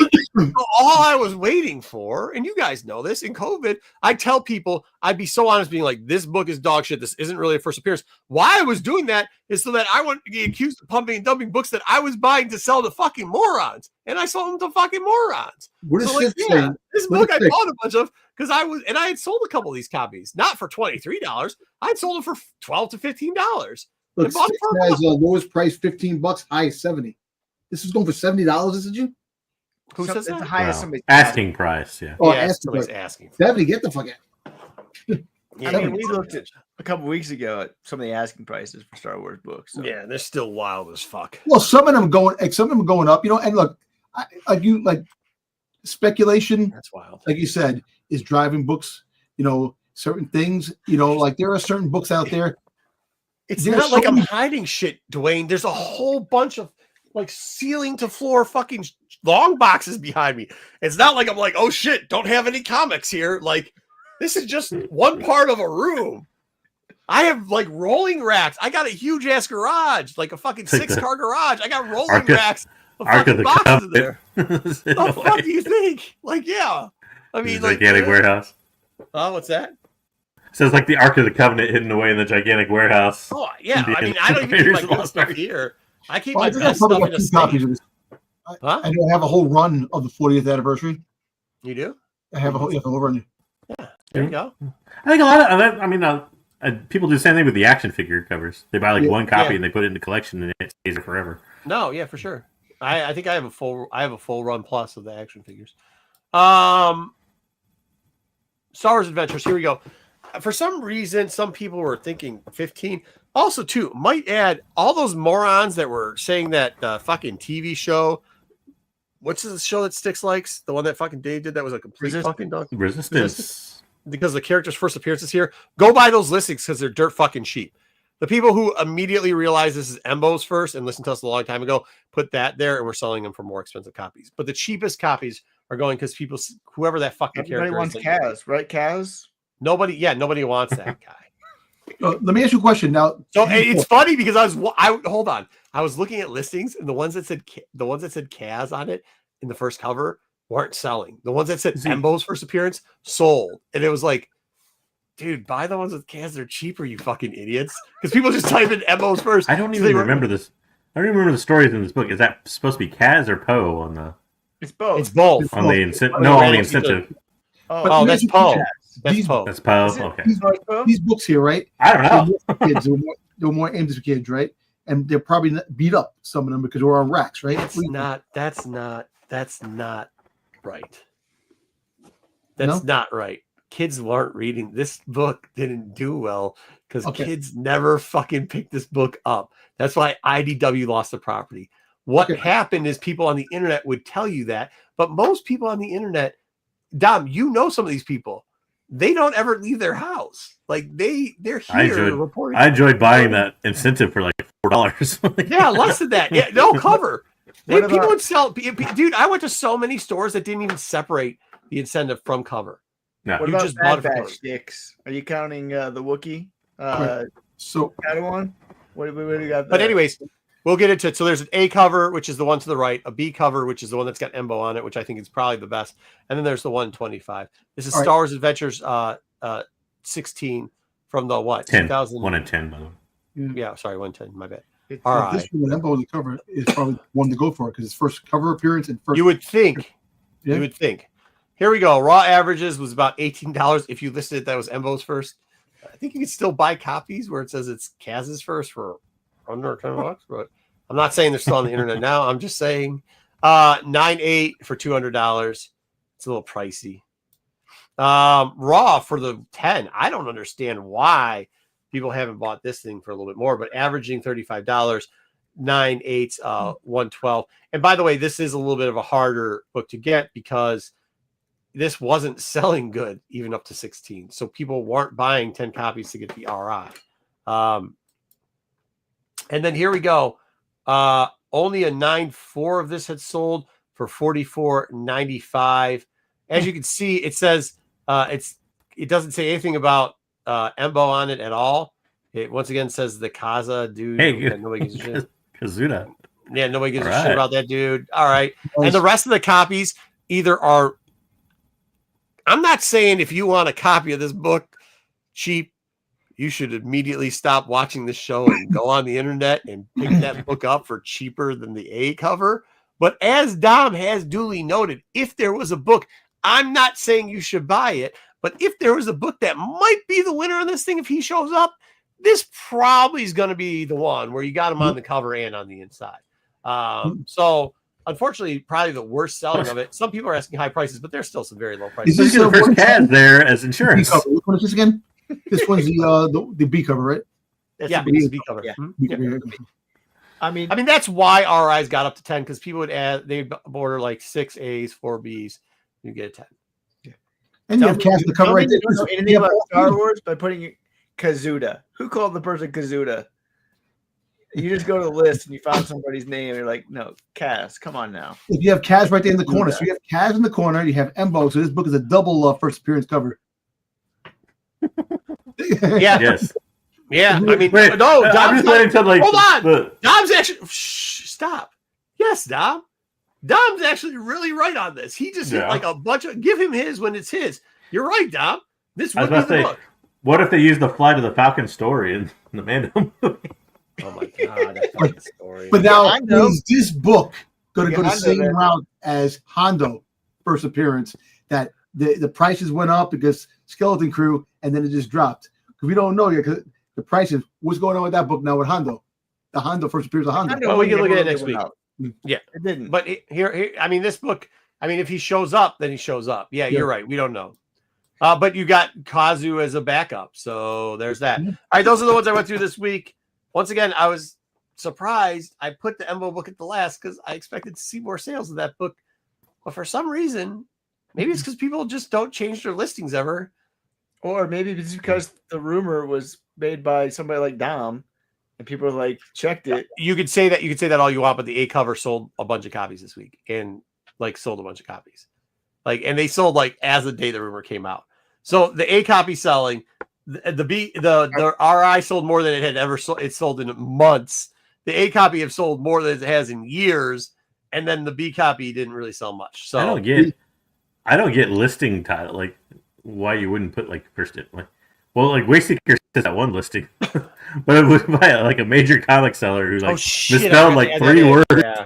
Misspelled 3 words. What the hell?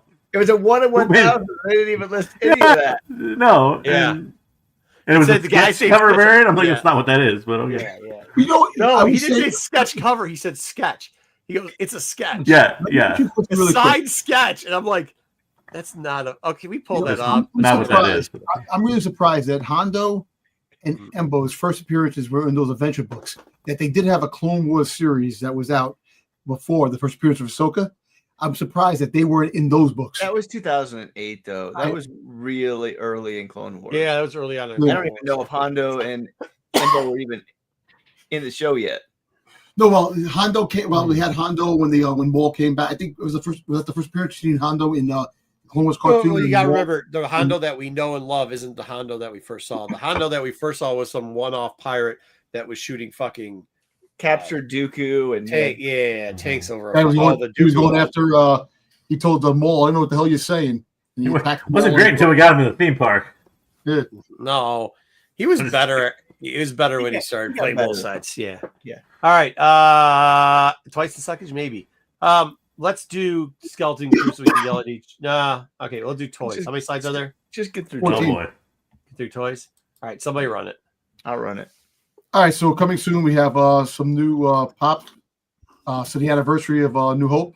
You got Luke. You got 3 Lukes that are coming out, and you have a R2 with the Leia hologram. Help you, Obi-Wan Kenobi, in my only hope. So I thought he was sneezing when I first looked at it. But yeah, right. You have Luke, X-wing fighter Luke. Luke looking at the binary suns. Luke training, and then that. If my speculation comes, these are dropping May 4th on May the 4th, or they're going to come out for Star Wars Celebration. I don't Kind of know. like the Luke training, because for once, a pop not having a face makes sense Yeah. on that one. So we have a rumor of Carmier the Stranger for the Black Series. That they got some.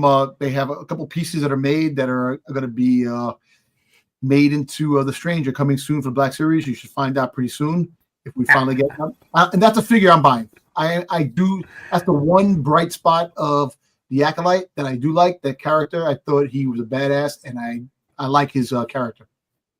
Yeah, there's a sale. $2 for a friggin' May figure. That tells you how shitty. Nobody wants these figures. I mean, Holocom. it's holocom. The whole we have the holocron. Light up. Yeah, $2, dude. You could buy a bunch of them. But is it even an action figure or more like a statue? Like just No, it's an action figure. It's just a hologram figure. They have a Maul, they have Vader, they have a Han Solo, they have an Ahsoka. So like, is it articulating and stuff? No, it's actually it's a Black Series figure, fully articulated, and they have a little stand. You put them on there, and the light shines, and it's a cool concept, but nobody wants this. All right, so the kids get some toys, and the Power of the Force is coming out with. They have a 4-inch line that came out. They have a few more that just dropped. They have a Vader, a Yoda, a Dark Trooper, and then you have SM-33, which eventually. I'm surprised that he came out with the kids line first, then the actually vintage or the Black Series figures. Which is still geared towards kids, but yeah. The Black Series figures actually coming out sometime late summer, early fall, I think. We got these mech suit figures that are coming out with this. So, you got these giant Iron Man Hulkbuster figure suits for the weird. It is. So they have a Mando. Go to the next one, and then a Stormtrooper. So if these sell pretty good, the rest of the product probably have other ones like a Vader, possibly a Boba Fett. These are definitely going to be a couple bucks. Yeah. Yeah. I see clearance items in their future. It's coming up. Maybe all these, but you know what? The kids, like I said, there's the 4-inch line. These actually look like smaller figures. These look like the 3-inch quarter figures, like the size of the vintage line. That actually go next to chip. Do the arms like fire or something, or is it just a different color for no reason? Just in color. It's just like it's just remember the colors. I don't know if they like shot out or something.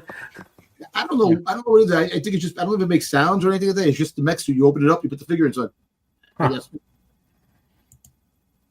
All right, here. So this Hot Wheels. If you go to Target or you go to a Walmart, the gold version of this, I'm surprised it's selling for this. The highest price was $200, and there's another one for $250. So this is on the racks.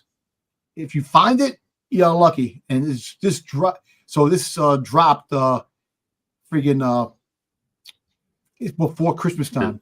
And this is the like first time. Chase? It's a chase. I never seen this before. Oh, okay. Okay. Yeah, because they have on the racks. You can find the chase on the racks. Yeah, they put it on the rack. They do that pop sometimes too. Well, they have a version. They have a version, the regular version, which is the white car. I didn't know this was existed until somebody posted it, and I was like, "Oh shit!" And I looked it up, and I seen this. So, wow. Well, a lot. Is it like Funkos where a lot of times the chase disappears before it hits the shelves? Yeah, exactly. Well, in Hot Topic, they take the chase and put it behind the counter. So if you go there, you can ask for it like if there's one. Yeah. So the durables, I just seen this too. So I didn't know this existed either. So they had mystery rides, like they have rides that are coming out with characters in the ride. I did not know that they had a Boba Fett in an X-wing fire type of. Is this the chase? No, it's not a chase. It's just that they're well. All kidding aside, some of these figures are worth money. Oh yeah, some of them are worth crazy money. It's ridiculous. But this is. I don't know if this is a chase. I don't know if there's a chase with this. But I didn't see this. I didn't know this existed. Yeah, there's usually is a chase on all of the durables, but I don't know if the Boba's a chase or just a regular. Yep. So. All right, so we have another part of the game the game that came out. This is the way squad. You paint these figures. You got the armorer, Previsor, the Corvette Mandalorians that go along with this. These little mini statues or game that Shadow Point. Yep. So you got these puzzles. I just seen these puzzles. I didn't know these existed either. Big Bad Toy Store had these up. So these are 3D puzzles. They have the first appearance of Boba Fett, 42, and Star Wars issue 1. Which I didn't get it. I actually, if I knew this, now I'm going to probably get the Bounty Hunters, the issue 42. Get that one. It's only 300 pieces, so yeah, it's not bad. It would be that hard to put together if you actually wanted to. All right, so there's an auction going on right now. So we all know that Jeff Jacob had a huge collection. He put it all up for auction on Heritage on Hex, and it's selling. So right now this is up. It ends January 22nd. This is a 8.5 near mint Revenge of the Jedi proof card. So there was proof cards that came out like maybe 35 of each card for the whole line, and they changed it to Return of the Jedi. And this was available, so I don't know how much it's going to go for. Interesting. It's definitely something I would love. I don't have the deep pockets to get this. I wish I could. He has a whole bunch of shit going online right now that he's selling. I find it funny that it's just a card, but it's the action figure. Action Figure Authority is the one that created it. I actually have a card. Anyway, I have a proof card that was given out in San Diego Con in 2011. It was a proof card too. And it's like an 8.5 that I got of Boba Fett. So I got a proof card that they gave out there, but this is going up online. And that's it. I guess it. Keep clicking. No, there's any more. That's it. There's nothing left. But that was 14, right? Yeah. Yep. Yeah, that was 14. Nice. Yeah, well, I know the employees get the shit first, but that I didn't know that Hot Wheel Grogu existed until now. Dude, the Hot Wheel thing was whole. Dude, there's a Target guy. Have you seen this one? The Target manager that's just killed this Goomba looking for fucking Hot Wheels. Pokemon. I thought it was Pokemon. No, it's Hot Wheels. Oh, the dude's like, the guy's like harassing like just a regular dude, and the guy's like, he's not bringing any boxes out for you or any of your people. He's like, who are my people? And the Hot Wheel guy's shooting it, trying to act like he's in the right. Like he's like, people who? He's like, you Hot Wheel guys. He's like, what Hot Wheel guys? He's like, you. He's like, well, what am I doing? He goes, you keep harassing my employees to go in the back so that you can cut open the boxes and dump them on the floor. Who's doing that? He's like, you. And the guy's like, what are you talking about? Like, he claimed somebody shoved him too or something, didn't he? Was that? Like no, that was a different guy. Yeah, you're right. He that's why the guy was like he and the manager's like, well, he pushed you. He probably meant to do it or something like that. Yeah. He's an asshole, basically. He pushed him back because he was trying to go in the back room. It's like, dude, if you've ever, I wish Gonzo was still here because he could tell you about it. But there was times when we were in the pandemic, the people, what they were doing, they still do it to this day. I was there. There's a guy who had a scale and his phone, and he's scanning packs of cards at a Myers, trying to weight them, and then he went into the back, he's like, hey. And you could tell what he's doing. He's trying to see if anybody would come up. Like, that's not even how it works. Like, what are we doing, man? That's a fucking. Yeah, well, also, too, remember there was stories like with the Pokemon cards and stuff, the merchandisers, because they set the shelves a lot of stores, like they would stick like the tracking tags and stuff like on their vehicles. Oh like, yeah, really, yeah. Follow them and hunt them down. Follow them around. Yeah, creepy shit. I used to see it. When you go into one, they remember there was the one I told that story during the pandemic. You know that you're older than 75, so I mean, I get that you're jealous of us who, want the Hot Wheels for kids, but happens. What is this Costco thing? I gotta see this. I should probably pull it up. I got the thing. The guy. It's like Black Friday on steroids. In Costco, they put out new Pokemon cards. It was just pandemonium. Everyone's grabbing boxes. A guy's holding the guy, not letting go. He elbows him. Another guy knocks TVs over in Costco. They were going fucking crazy for these new Pokemon cards. I'm pretty sure Styx has a Hummels collection. That's what he has. Hey, don't knock Hummels till you know it, bro. I mean, some of them are worth something. Yo, do you ever catch the Hummel bookends? The complete Mudman collection going for real quickly. Hummel bookends are worth a fucking pretty penny if you could ever find them. It's a boy and a girl on the ends. They're still worth a lot. So the more you know. Anyways, but yeah, dude. I mean, I still there was Targets where they had to have people outside.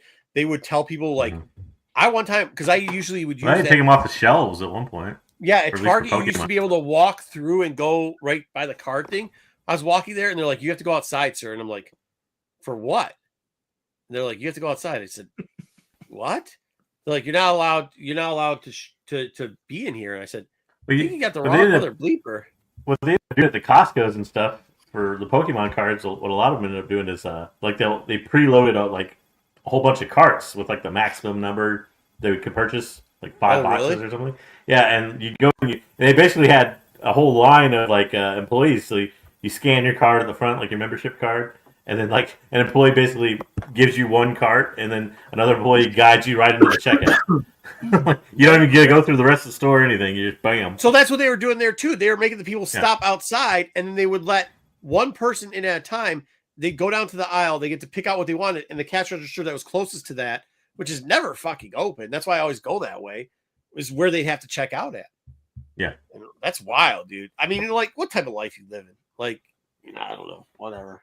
All right, let's get to Skeleton Crew.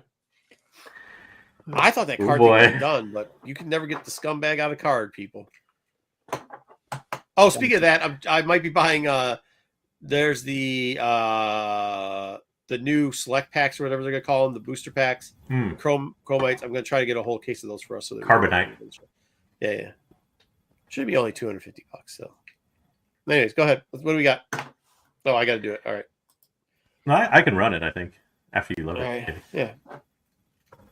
Maybe. Jod is used for. Go ahead. What do we got, JJ?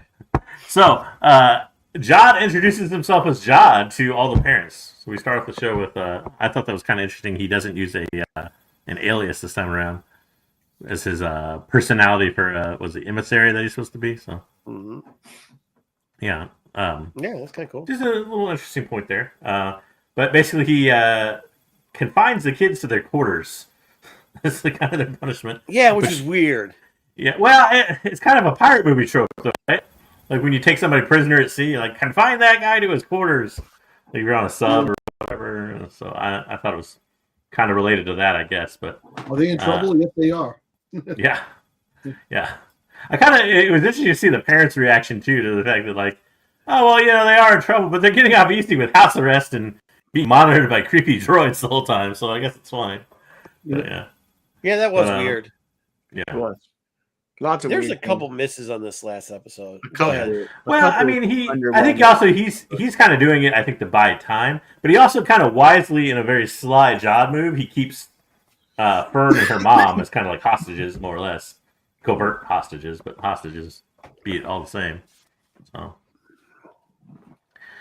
this was the weird part. That was a bit of a miss. The droids seemed really bothered by their really bad father-son dynamic.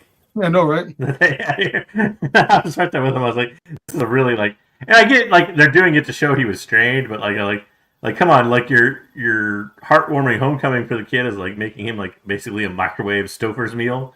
A microwave version of a Star Wars look like, and then ignoring everything he has to say. That's your fatherly moment after not seeing him for a month or whatever. And that's the thing. He's pissed because Jod told them, they are in trouble for doing what they did. So he's actually going by that, taking the adult side. Because remember, the adults run the asylum here, and the kids have to learn, and he not realizing what was going on. Yeah. I don't. Yeah. Go ahead, Marco. This was kind of funny. This was actually kind of funny. Yeah, I thought so. Here's my first question. Wakes here told us that the internet hates Wim. Apparently, that Wim is the worst of the kids. Do you agree with that take? I thought this was actually kind of smart by him and also funny at the same time. I enjoy Wim's kind of like insertion of humor into the show. So I don't think he's the worst, but okay. What do you guys think? There's two different questions here. I actually don't like how you phrased the question. Can I get a rephrasal of the question? Because he did the work. All right. Is he my favorite of the 4 characters? No. Is he? If I rank the characters in 4, my least favorite? It's Wim. He's kind of tied with somebody else. So probably he's least favorite, but he's not him by himself.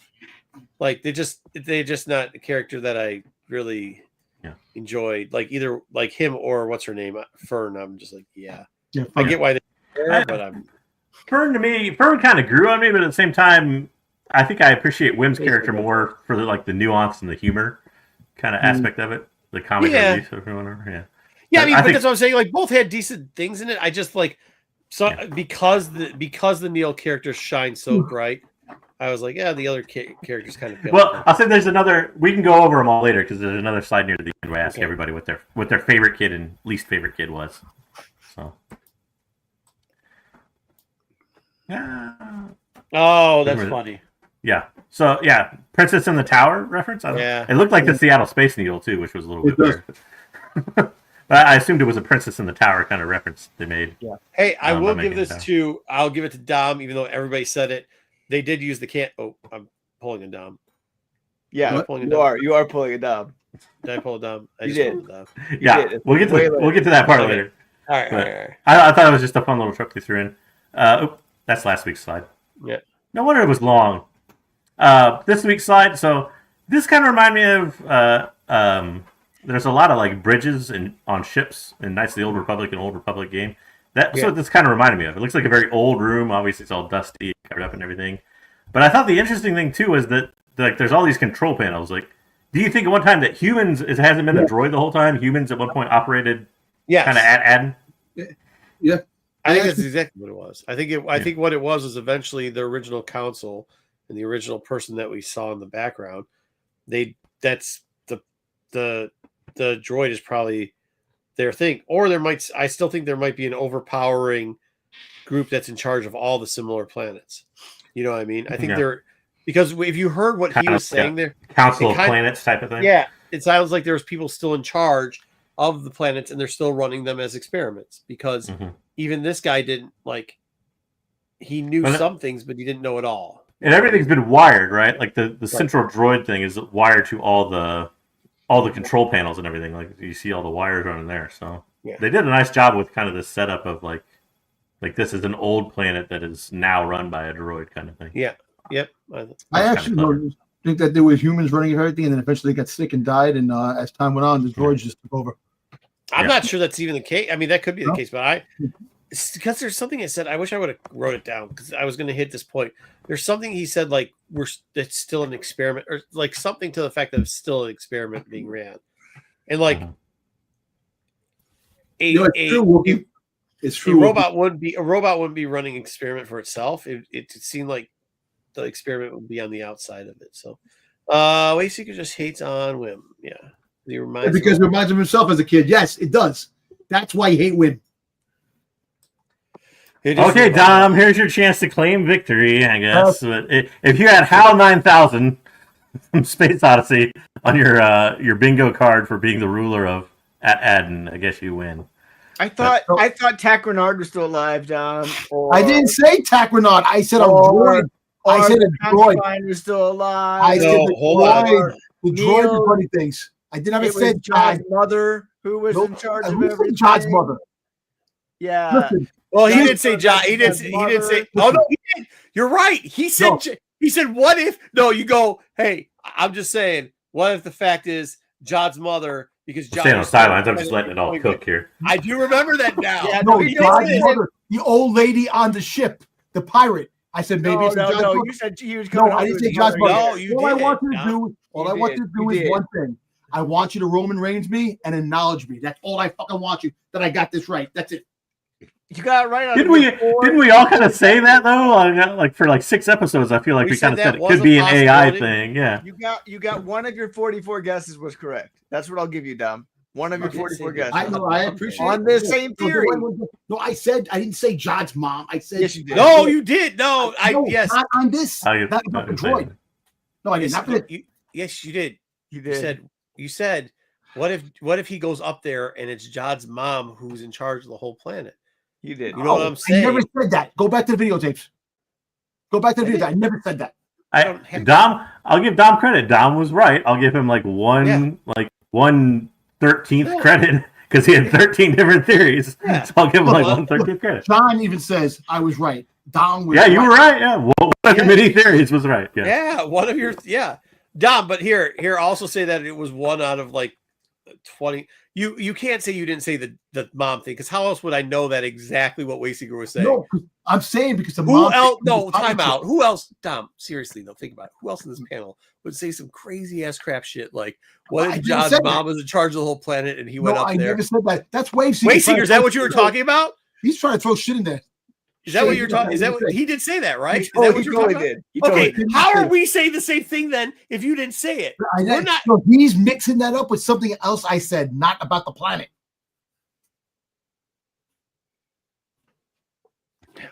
Okay. Going forward now. He just say words. Just yes. You've said all words before. So any word you ever say, you can take credit for it, Dom.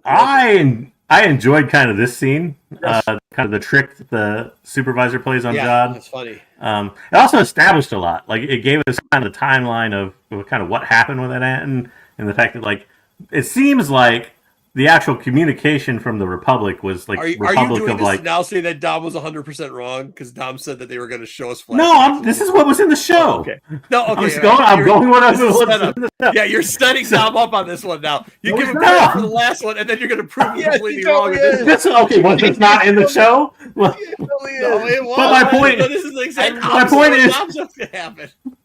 I was getting more to the point of the Republic. My point is the Republic with which he's supposed to be an emissary of is kind of the Republic before the Empire, right?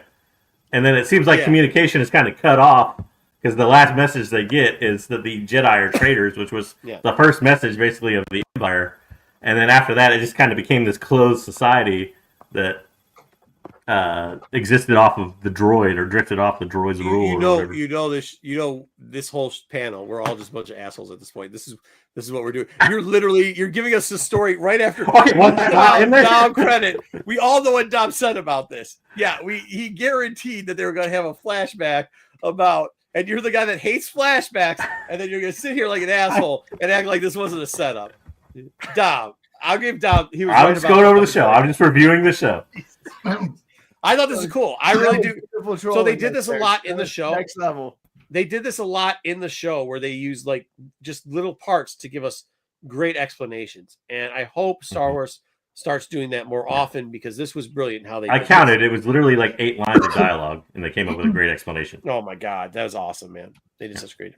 It makes you think. It says, "Wow." So if they got that last message, Palpatine doesn't know about this planet. So obviously, seems that way. Yeah, it seems that way. So the whole fact is that they got the transmission, and it ended with the Jedi's all traitors, and kind of you're right, and that's kind of cool how that transpired, and how Jod was surprised that because that Jod knew what was going on, that all the Jedi's. That's why he hid his powers. If you really think about it, he hid the powers because Jedi's were all freaking traitors, and he wanted to. That's why he sheltered himself as a pirate and rarely used his powers. That's why he didn't use Except for the fact that by the time we see him, the Republic's over there killing pirates. Well, I think Dom means when he's growing up or whatever. But yeah. No, he's growing. But then look, when he was with the pirates, he didn't use his powers. He could have wiped out all those pirates. I know that. We have no idea if he used his powers for the pirates. I don't know that he was that strong. Like, based on what we see here in a minute that I'll show you, I don't know that he was that strong necessarily in the use of the Force that he could have like taken out a group of people. But yeah.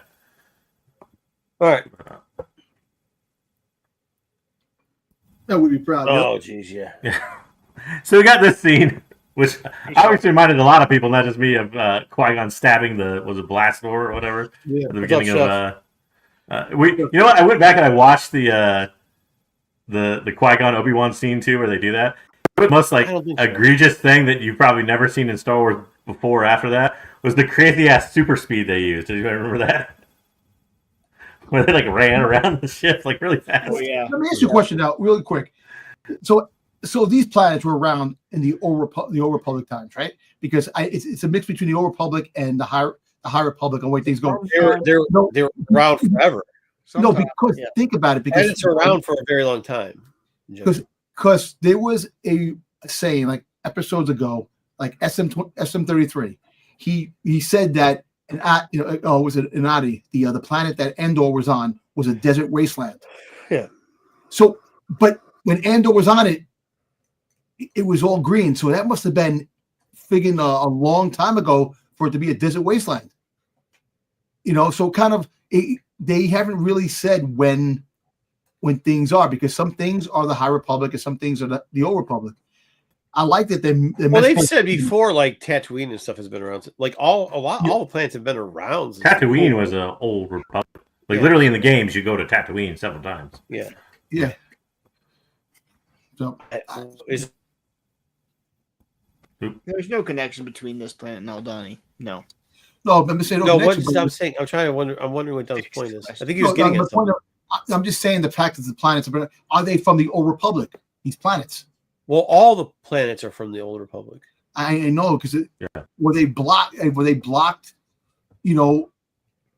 Prior, like all these years, it's the mint. Because of hyperspace. No. Oh no, hyperspace. Well, it just told you they weren't. It just told you in the thing I just went over that up until the Republic knew about it up until the Empire, and then that's kind of when the planet became closed off and probably became like the stuff of Legends around that time would be my guess. But I would agree on that. Yeah. But that's when also too, I don't know if it was a little bit before that. Like once again, I still am under the theory because those planets were so much the same that it was a closed system, right? And who knows who's running the closed system. I mean, obviously, the rules, like the emissary rules and all that, like they probably had all that in place long before the Empire, probably even before the Clone Wars. I mean, High Republic, I don't know, go back further and further. Do you think that the Plagueis knew about the fucking the mint? Because the Bankers clan friggin' I mean, it's an old rumor. It could be. I mean, I don't know. No idea. The guy down the street know about your Pops collection? I don't fucking know. Probably does. You still have a Pops collection?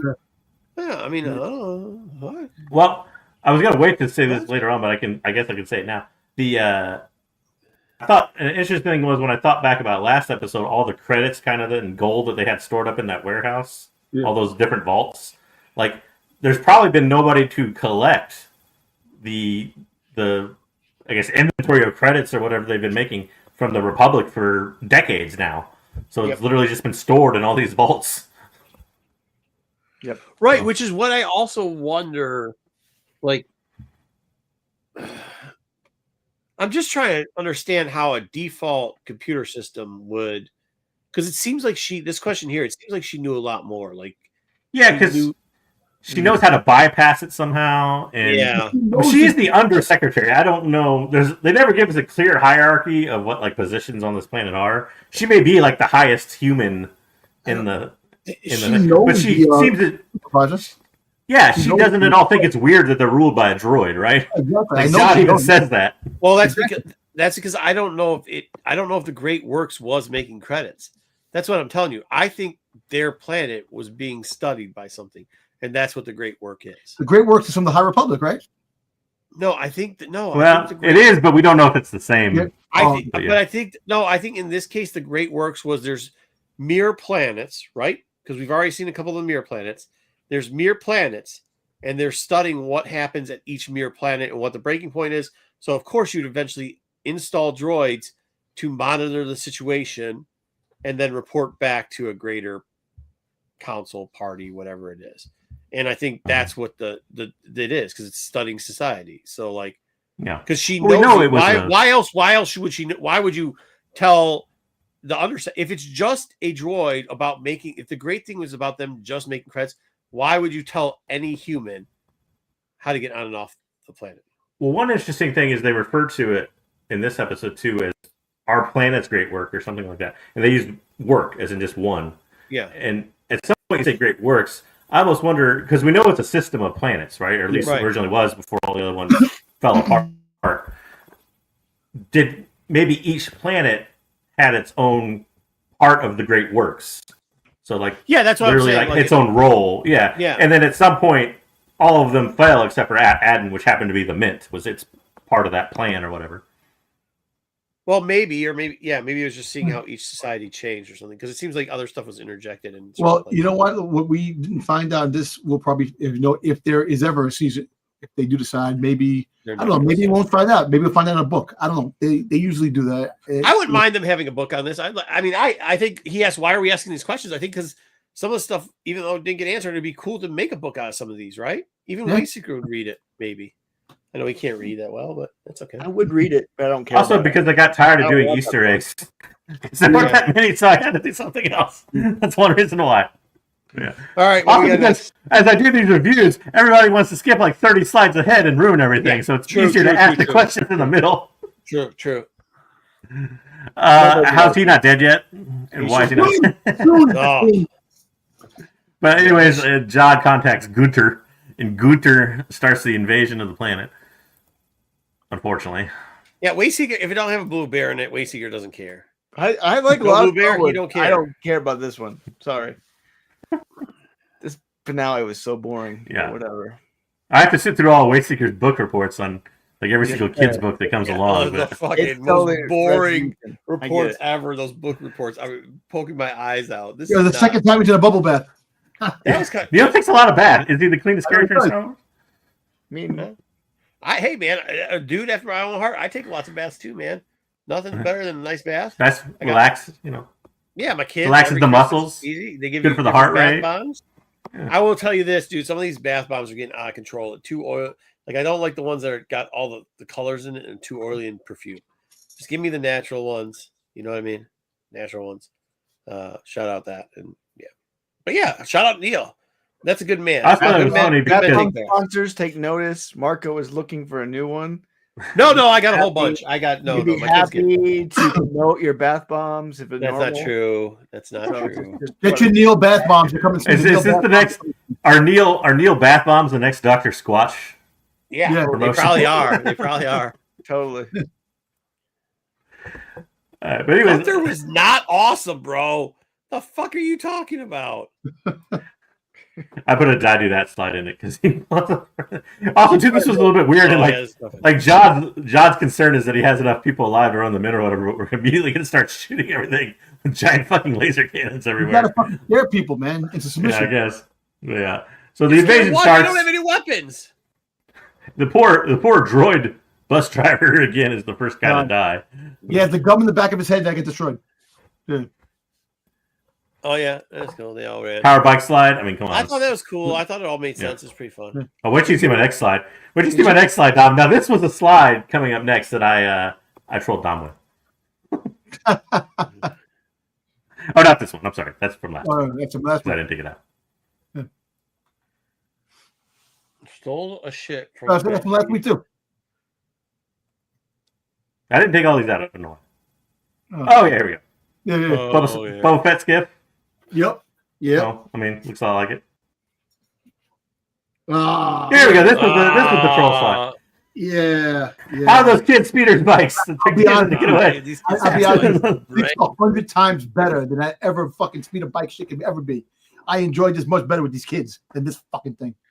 Yeah, these kids are on Huffies, and it was a better race than Yeah, it was. It was done Bro, better. they should have given fucking Neil a fat boy, dude. That would have been hilarious.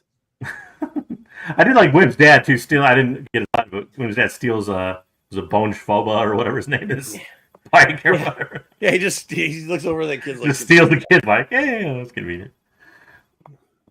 So Neil puts those skills that he learned from the girl that Wayseeker had up there. Yep. What was her name again? Reyna or not? Reyna or whatever, yeah. To good use. He even does a little like I didn't get a shot of it, but does a nice little like John McClane like roll out of the spotlight and everything, and he's going all Die Hard here. Bro. Yeah. He's going all Die Hard. Fuck, I don't know why, but I could watch Neil all day long, dude. Neil's fucking dope as shit. He's kind of creepy. Dude. I know you think my blueberry obsession is creepy, but your thing is no. This cat's cool. This cat's cool. He just I like how he didn't tell anybody too about the turbo laser until he actually knew it was there. Yeah, I know. Like, I'm gonna go do something real quick. Yeah, that was cool. I like that part. Hey, he's a homie. This guy, like, he's legit, man. He is it. I mean, like, you know what's funny? He actually went from being scared to fucking taking some charge. You know, he changed. He knew character development. Good character development, baby. I loved it. Yeah, I thought that was awesome. Him. I mean, how don't you like this kid? He just all he's got to do, if he drops one of those trial things down, he'll just be like a dude in the 90s. You know what I mean? There you go. You got Bruce in Star Wars now. But apparently this is what assistant coordinator does, which I'm still not sure what it does, but apparently he just knows how things work, I guess. I don't know. But he's the level assistant coordinator, damn it. Make them happen. Yeah. Huh? But anyways, they come up with, I did like how everybody came up with a plan, like, and they're rolling it real fast, because they've kind of been working as a team this whole time. So you got, like, KB knew the plan to take off in the ship, and Wim knew the plan to go with his dad to do the thing, and Neil knew the plan to get to the laser and all. So you see when freaking I don't know if you can show it that he takes the bike from this kid. He already mentioned that. We already talked about it. The bike, yeah. Still from what's his name? Kylo Faba or whatever. Yeah. But I thought, and this was a little bit of character development for her. I thought this speech was kind of interesting, where she's like, we found good people even in the worst places. So it showed that, like, she kind of became, and it was true. Like, the very first pirate station or wherever they stop at, like the hooker lady, and like, in a way, at least the Catalops helps them, and what was her name? The bounty hunter lady kind of helps them. Well, what about the thing in the basement? Yeah, Catalops. Yeah, that's what it was. Catalops. Yeah, okay. Yeah, Catalops was the guy in the basement. Helped. So yeah, and Hana and all those people. The owl. The owl lady. Kim. So I mean, literally everywhere they went, there was somebody that helped him, and I thought that her finally recognizing that, I think, was good character development. Yep. The crabs, they didn't help though. No, they did not. Although Wim was thinking they did, but they did not. That was so stupid. So many things about the show are so stupid. Fuck you and your blue. I thought it was fun. Why is he always wrong about the good guys? But you get Jod's reveal of his plan, which is the same. It seemed like it was. I don't know what you guys think. Was it very similar or the same as Tack Renard's plan, which is kind of to have this eternal treasure? So he's going to enslave the planet more or less and keep them working and pumping out credits for him. Fucking sense. It doesn't make a whole lot of sense. No, but I mean, the least amount of sense. Go ahead. Yeah. Because if you just because they had created so much wealth there, and it makes sense in Tack Renaud's time, right? Because in Tack Renaud's time, they didn't have 8 fucking things full of this, and there was some that was going to the Republic already. So you could see that it was only a small amount, and he could get some treasure off the planet, but maybe not enough to get they didn't have 1,196 vaults full. Yeah, vaults of it, right? Yeah. And he had a ship that was big enough to track off so much that they could literally buy solar systems. Why would you be stuck on this shit planet? You can come back. You can come back. You can come back whenever you want. I'm gonna tell you why. You know why? The planet's hidden, secluded. He didn't have to be a pirate and go from place to place and go hiding. He had a place where he could hide. You don't have to hide when you get all those credits. No, you could hide. Fly your own planet. No, dude. He'd still be found. This planet was off the map. Nobody knows. Nobody can give a shit. You just got to go to the public. Yeah, but Dom, hold on, Dom. He can keep going back and forth to it. I know, but if you're in a safe haven, all he wanted was a safe haven. You got a planet that's no one knows about in the solar system, unlimited resources of money. You can fucking live your rest of your life. Yeah, the problem is you're stuck there, and that's not what money's no good. Hold on, Dom. Money's no good on the planet.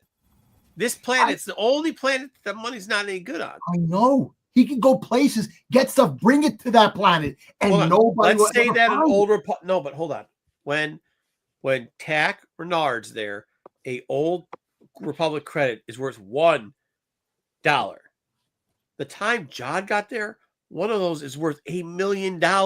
Ooh. He could have shown you at one point, Dom. You can just buy whole planets. I know you could, but if you stay on this planet, you can't do that. I know that, but I think, look, at the end of the day, he was a pirate, yes, but I know that he wanted to be, he wanted peace. He wanted to fucking get away. He found a place. So he has people start setting shit on fire? No, because then he could build his own thing. Well, I think that, to rule the planet or whatever. It didn't make a lot of sense. I think, to me, it kind of showed maybe a bit of Jod's kind of obsession. First off, that he's not a very good planner, to be honest, and he hasn't been the whole series, right? Like all his other plans and operations and schemes have failed, right? Yeah. We saw it at the very beginning. The vault was empty. Well, I mean, every single thing he's done has pretty much failed. He even kind of admits that later on. But I think his personality too.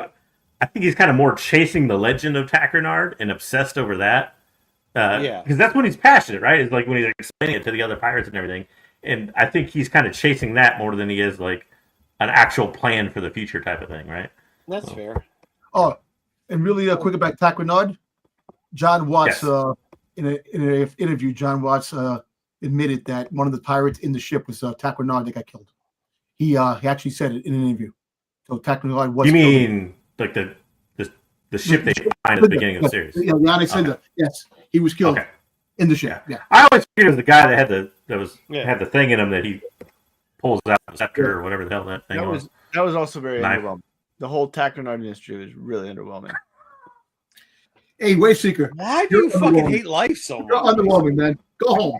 You all had like all these theories about like how to be running it. You're entitled to your bad opinion. It's okay. All your theories. No, it's still as a show. Wrong. And you're like, I don't no. Hey, stop! It didn't happen. I don't care. Hey, Blue Bear Boy, stop! I don't get it. Stop with you, you furry fuck. Here's what it is. Oh wow. Here's where it is. Here's where it is.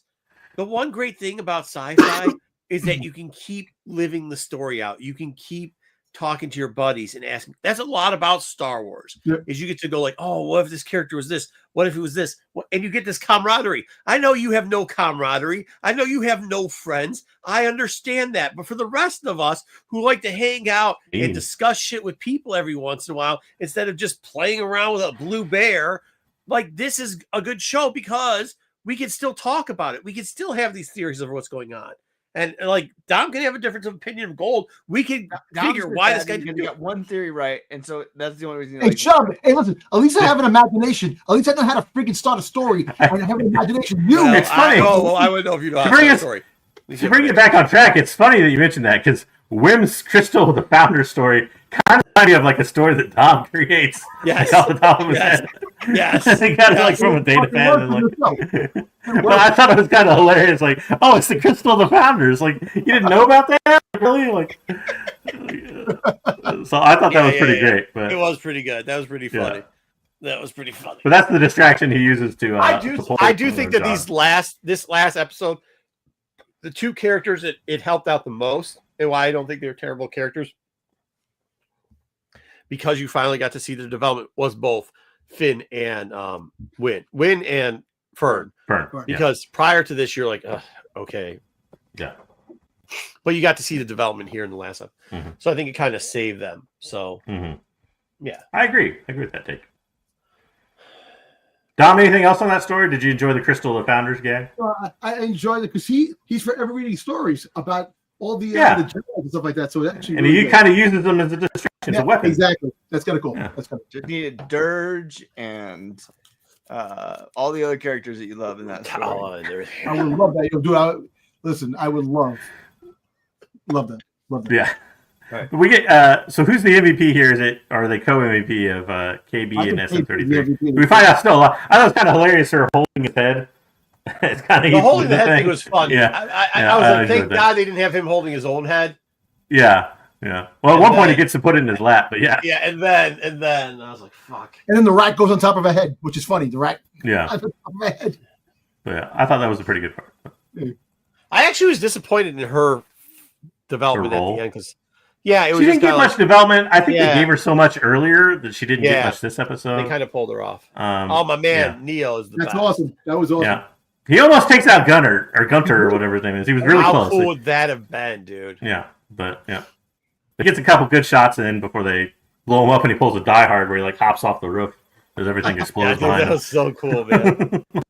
He was just, dude, he's that. I dude, love that man. they gave Neil, who's like the least mobile character, like the action movie shot. He's like walking away with an explosion behind him. Wayseeker, I would tell you that his movements are probably similar to your, like they're not very athletic. I assume that they're similar to yours. I don't understand why you hate this character so much. These are the kids. This is like you as a little kid when I'm like, oh, little Wayseeker. Oh my gosh, it's so good that you actually fucking ran 20 yards. It took 2 hours, but it's so cute. Wait till you see Wayseeker without hair when he loses the bet when Boba Fett shows up in the I'm not betting you because you're not going You didn't bet anything. You can't bet somebody their hair if you have no hair. I'm not making a bet where you said I'm never going to talk about theories ever again with you ever. No, bet doesn't work. Did you know, Dom? Do you know how the bet works? Shave his head, man. No, Dom, that's not how bet works. He has no clue. You have to give up. There has to be some reward. All right, you know what? I'll tell you what. I'll sell all my shit. How about that? That's not real. That's not. No, that's not true. That's not You can't real. say You don't stuff. understand. You should like shave your arms or something. We got You were too lazy to sell anything. Hey, you gotta shave your eyebrows. You have to shave your No, eyebrows. Oh, God. you're too lazy to sell anything. How are you going to sell everything? Yeah. Not everything. All right. I'll sell the stuff that I need to sell. Yeah, he doesn't All right, like we're- furries. We're You're right. derailing. Let's get us back on track. KB manages to launch into the atmosphere, contacts Kim. Kim says she's going to send the best pirate busters in the galaxy as the New Republic. I thought that was kind of cheesy, but it works for the I don't essence know. of I the thought show. that was okay. Yeah. And this character also was framed as like an important character, and that was a really big. When was she Shut framed as an up, important Wayne. What are you character? talking What? about? You sound like Dom now. Like this was a real important character. Oh, wait, holy shit. So anything that's on a poster has got to be fucking the title character now? This is totally. I like this character, and there was not enough of this character. Yeah. Well, I kinda get you that. Like, I would've liked that to- furry bit. I get it. You were Yeah. like, oh, another furry character I could get. But I did appreciate the fact that the maybe connection that cool. I appreciate the fact the connection that her and KB made kind of came back around at the end there. It wasn't just some random message they sent out. It was actually KB using her information or whatever to contact her. So Yeah, that was kind of cool. yeah, I still don't know how she had Katie the number though. I didn't exchange. she gave it to her, I think, didn't she? She gave KB I think she's the one that. She's the one that. anything. If you need any help, let me know. And Yeah, she how did. do you not know? To give no information. I think she gave it. I thought she gave her. KB has a freaking mind. She's a robot. She's a cyborg. She fucking registered whatever he gave. She gave her. Whoa. We don't know that for sure. Just say she gave her some data, man. That's all right. She gave it data. Yeah. I don't think anybody had real concern over KB dying in this No. thing. I do think it was an interesting way they used it coming up here in a little I bit. do too. No Yeah. death. No But- explosion. Yeah. Yeah, I was the same way here. When it hit the ground, I was like, she's still alive. I did not enjoy this. No, it was the first time we saw real emotion, I think, from Fern, almost the whole series. It reminded me of Chewie when Han gets stabbed.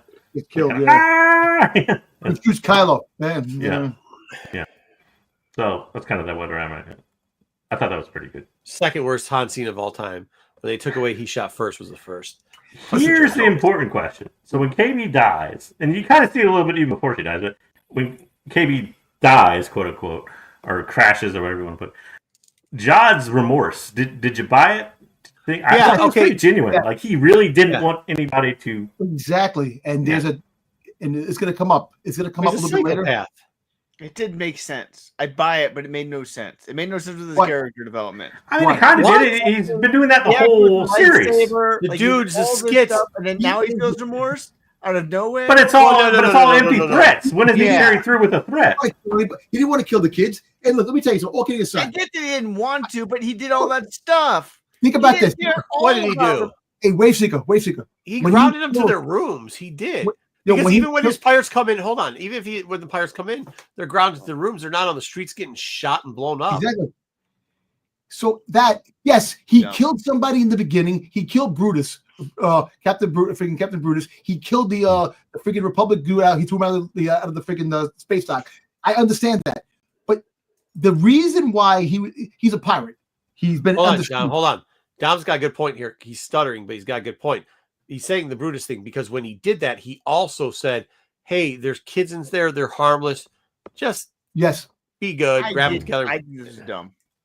That's right. I think it fit his character pretty well. Too. I don't care. The whole Jod from here on out was I did not like this Jod from here on out. That's okay. I thought it was also a very good acting job by. I will tell you that you're from Ohio, and people in Ohio don't have any fucking taste. So, Jesus Christ, way secret. I don't know what the hell you fucking like, man. You like dingleberries, man. Let's go. The next slide, man. Come on. Next slide. I like that move. Yeah. We got a "You're no Jedi" moment, which we've seen several times. But he takes when Wim's dad tries the worst attack ever, where he stumble runs at him, and of course Jod takes him down pretty quick. But I did like that, a little bit of character growth for Wim in that he knows exactly what he needs to do, which is he learns that lever controls the bear. He goes for the lever. He doesn't pull it because he's obviously worried about his dad. But even though he sees Jod the way he is, he still looked up to Jod. When Jod, I think he did a little bit too. Yeah. When Jod told him about your reality, when your reality, if you can gives you the path to your destiny wherever you want to go, and because he's loves the stories of the Jedi. He really seen Jod as a Jedi, and he's upset the fact that it's fun, but he still looked up to him, and he didn't think that he would really go. I think you got a good point there, Dom. I think he kind of saw him as a little bit of a father figure too, because his relationship with his dad is obviously fractured in a couple different ways for different reasons. I wish he would have pulled the lever and said, "Dad, I've been gone for a month, and you just gave me a frozen dinner." Like that would have been. You're disgusting. Hey, do we just find out that Wayseeker used to have to eat fucking whatever else, microwave dinners every night? The Hungry Man? Remember Hungry Man? Hungry Man. Eat it over the sink. Don't even go to the table or anything. You just eat it over the sink. Did you eat it in front of the TV or did you eat it? The little the little dessert in there. We just figured it out. Hungry Man still exists. It's smaller than what it was. Dude, it was like a 2-second fucking part of a 6 or 8 episode scene, and Wayseeker's dead set on the fucking Hungry Man dinner, dude. Horrible parenting. That is actually kind of bad parenting, but yeah. But I think that's why it's done.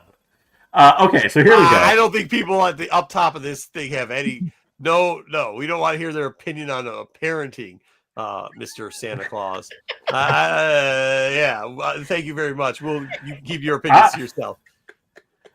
Let me contextualize the situation. Jod gives us his background, which he specifically says, basically he was in a hole, kind of this lost kid in a hole, dirty, living on the streets, I assume, type of thing.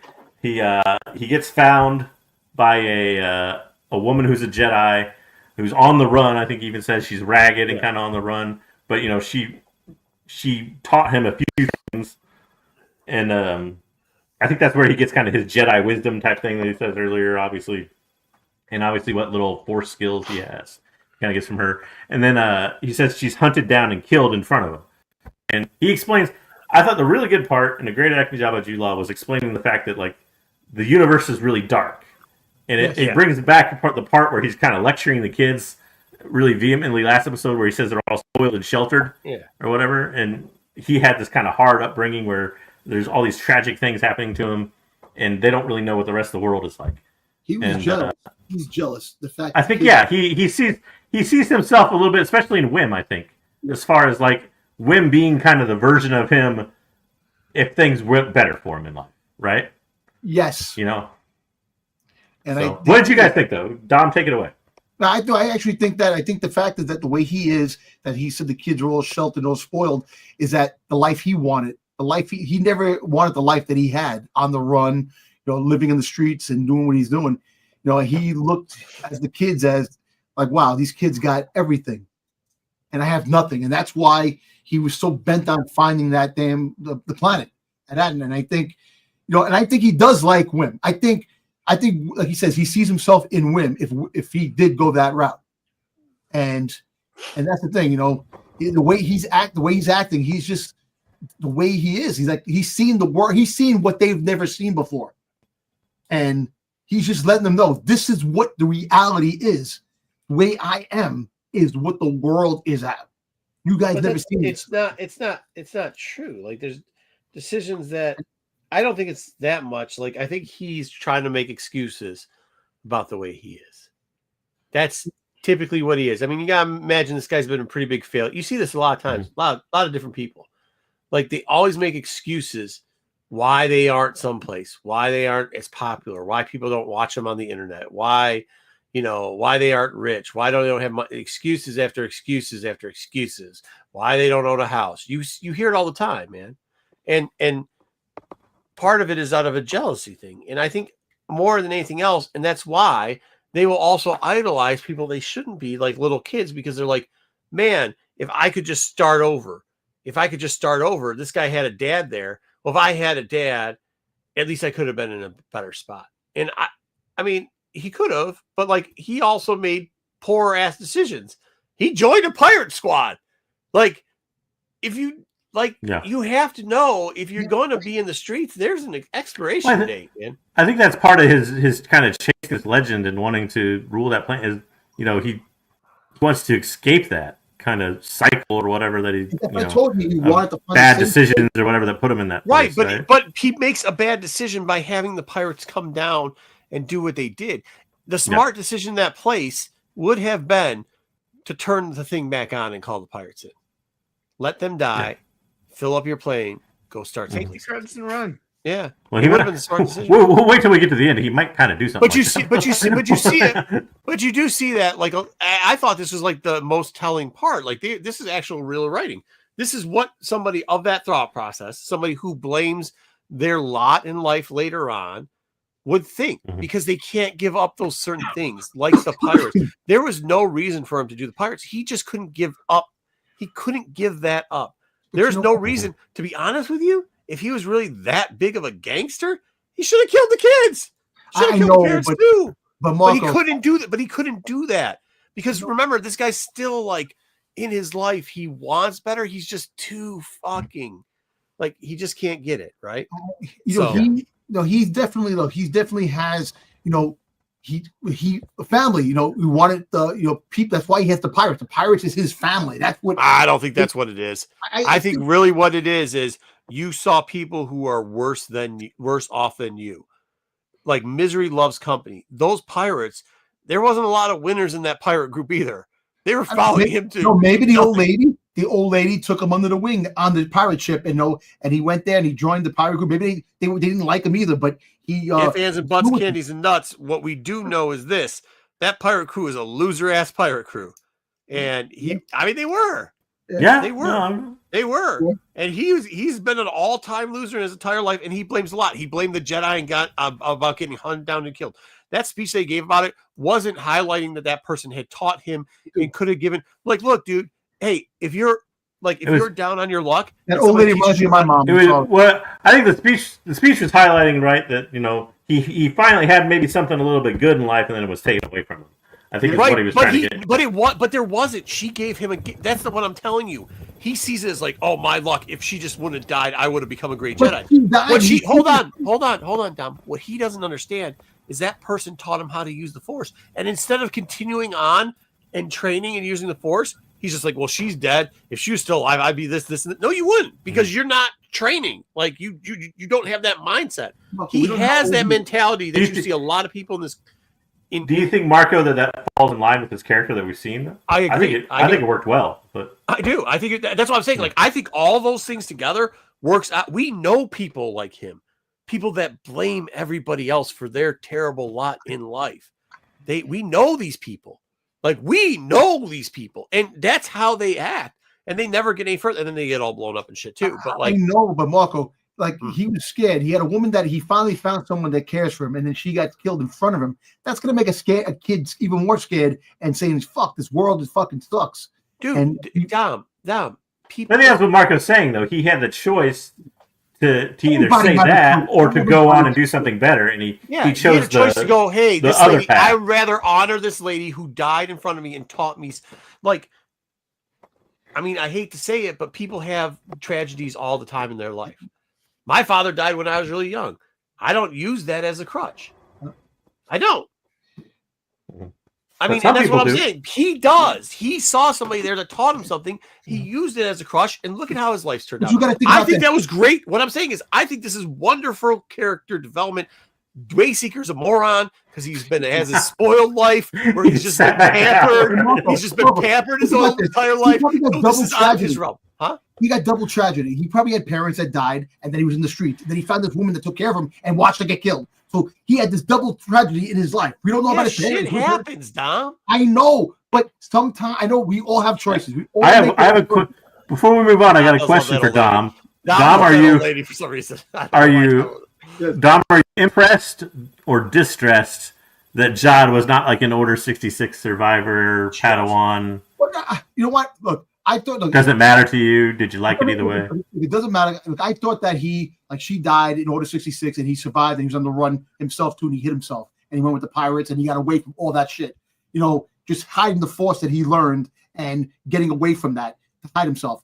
You know, whatever the situation is, that the scene they cut out, she died.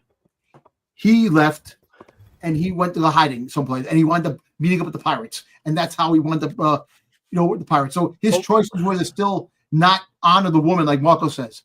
But everybody has choices, and at the time, his choices are probably limited. His resources are probably limited, and he had no choice to do and go with the pirates. I don't think that's it. I think his story arc played really well. As I'm saying, all these things make perfect sense.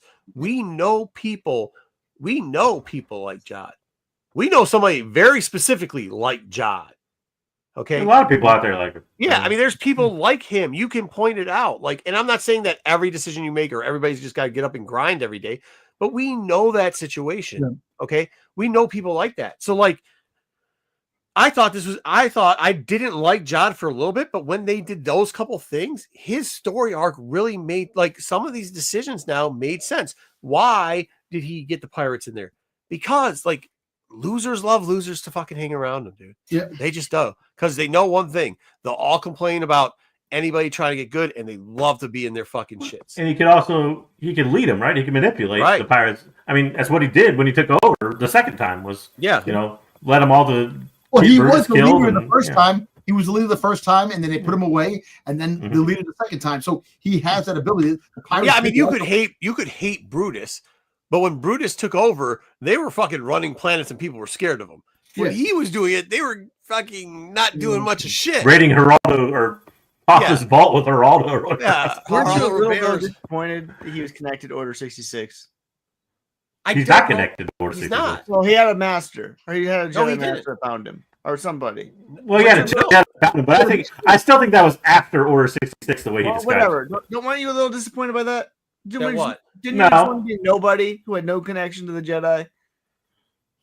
No, I mean, but it works for his character though. The way he talks about everything, it was pretty clear that he had ran into Jedi at some point in his life, right? I like that. I like better that he wasn't one of the kids that Anakin tried to kill but didn't. You know what I mean? I like it that Jar Jar. I would have hated. Honestly, I would have hated that if it was like he was like a youngling that got away or something. I would have. Yeah, all of a sudden you see Grogu get away, and then you see him in the background, and he also gets away. Like, yeah, I would have hated that. I'm happy they didn't do that. I'm happy if they pull a cage in, I would have hated that because we've already seen it. So no, I thought that they did a great job. I wanted him to be a Force user that had no connection to all of the Jedi. Just like give us Force users that are out there have absolutely no connection. But they have to have some kind of connection to a Jedi down the road. We have lots of people who have. I think that would have worked. I think that would have worked, Wayseeker, if the. Because kind of when he sits down with Wim and a couple of the other kids, sometimes he has like that kind of Jedi philosophical discussion with them. If that didn't exist, that would have worked great. Yeah, I agree. They put that in there. I think they kind of trapped themselves. Yeah, I didn't have a problem with that. I didn't have a problem with that. All right, go ahead. going forward. Could switch it. Oh yeah. Hey! But half the point where you like, oh, what if they fucking spear themselves just for a second? You go backwards again. Yeah. So well, you can see the front of the hilt open, so he had the right way this time. Yeah. I thought it was. I thought the scene was kind of corny, but for kids, it probably played out well. I still think that obviously the power of one, power of two, power of anything is a joke, but that's kind of what they use, right? It's teamwork to get one over on Jod, but it's kind of like a boss fight in a video game. I know it's kind of funny. It was kind of corny, but it worked out because the fact is he had three different things he was trying to do at the same time, and since he's limited to his abilities on what's what, he could not withstand all that at one time, and it makes sense too. If you're not if you're a force, if you're a force user and you don't have the proper training, like anything, it can overwhelm you if you have many things happening at once. You got to try to stop this, stop that, and try to. And we saw that, right? Because he had to. Props to Wim's dad finally for doing something useful, and for his mom for doing something useful. By the way, which I can go to the next slide. But like, he got the shot in on Jod and Risho the thing, and this was so dumb. I thought it was kind of corny, but at least they finally did something. Yeah, useful. Come on, do something. Don't need Fern to like push you to do something. They could have shot the thing and destroyed it. What they were going to do. Yeah. Well, I think she knows a little bit more about like the functionalities of society and everything. Like she knows there's going to be great ramifications from pulling that lever, which is probably like the Republic's going to make them join the Republic and do all this other stuff and all that. I think she kind of knows that. But look, the fucking great works is gone through the wind now because now it's a whole different ball game now. But the whole fact, look, for it being the show it is, it makes a lot of sense that the parents finally stood up to what you never thought they would do. Hey, you don't know that's going to be different. You don't know that the Republic's going to just not leave them alone. You don't know that. Yeah, you don't. I'm saying I think, but the barrier.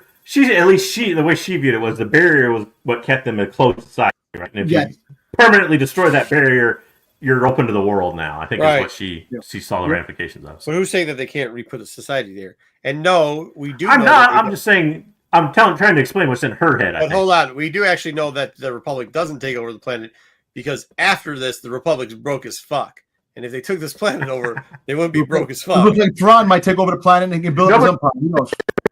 Their old Republic credits. A lot of money. The inflation hit, and it was Star Wars inflation. Yeah.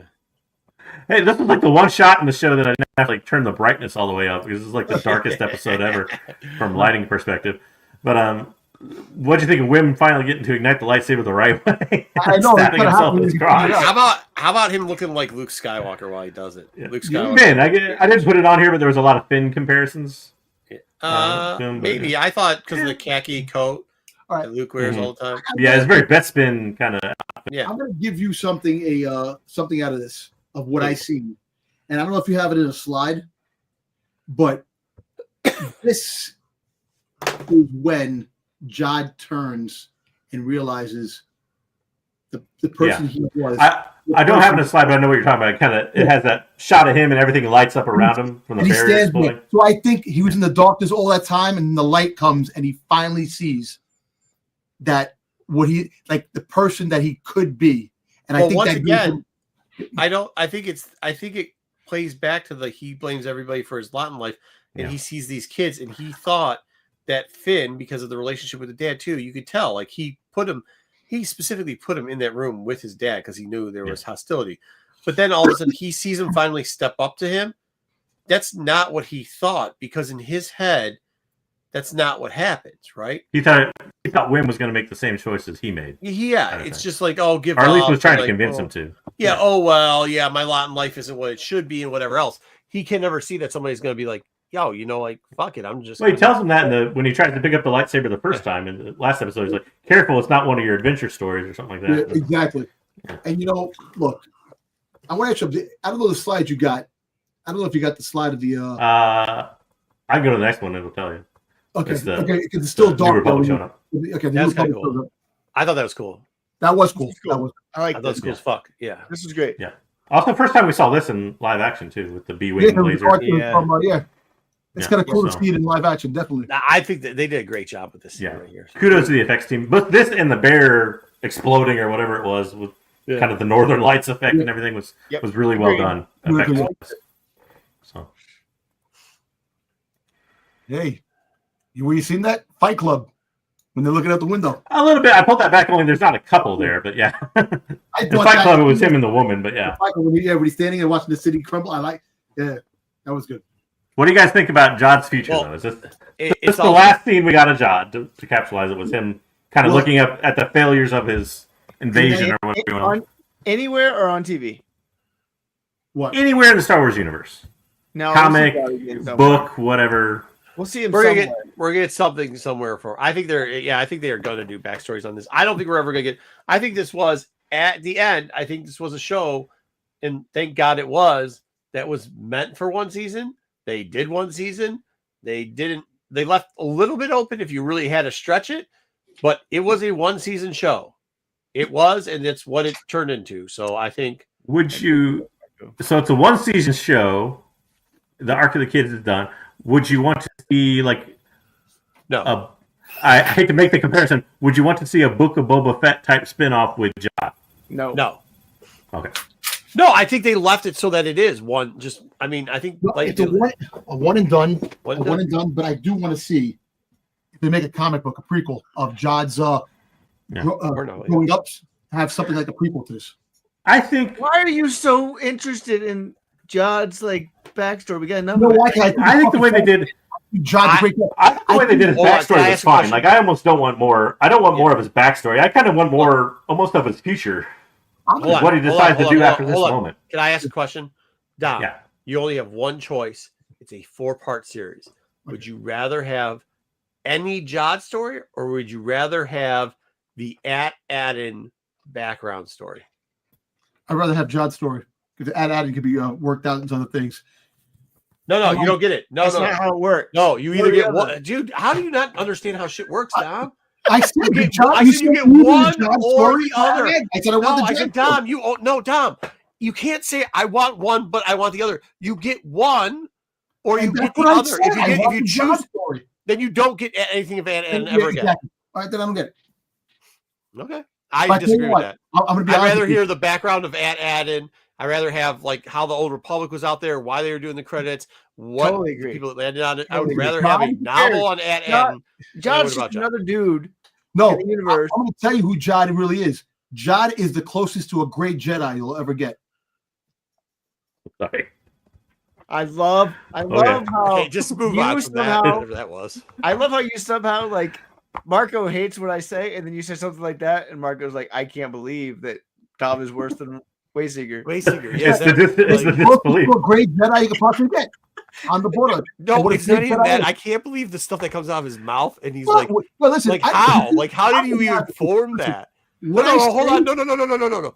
I just don't understand how you formed that. Like, what that was like. It's conscious, like just nonsense. Like Wayseeker's a troll, and yeah, he's been spoiled his entire life, so he doesn't understand how things work. I get that. Dom, some of the stuff that comes out your mouth, I'm just like, But sometimes Did you you're hear that? Marco. You don't understand the whole truth. You just want to see it your vision. You never see it in a no. different. That's not what I'm saying. That's not what I'm saying.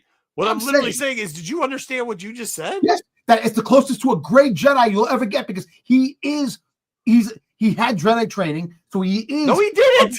He did have training. He got taught a few things. I don't know if that's training. That's not Jedi. That's like saying What are you- if Luke's training Okay, ended enough. when Moving along. Obi-Wan was No, teaching him the no, laser ball. No, that's But what the I'm fucking saying. Reagan- I All don't.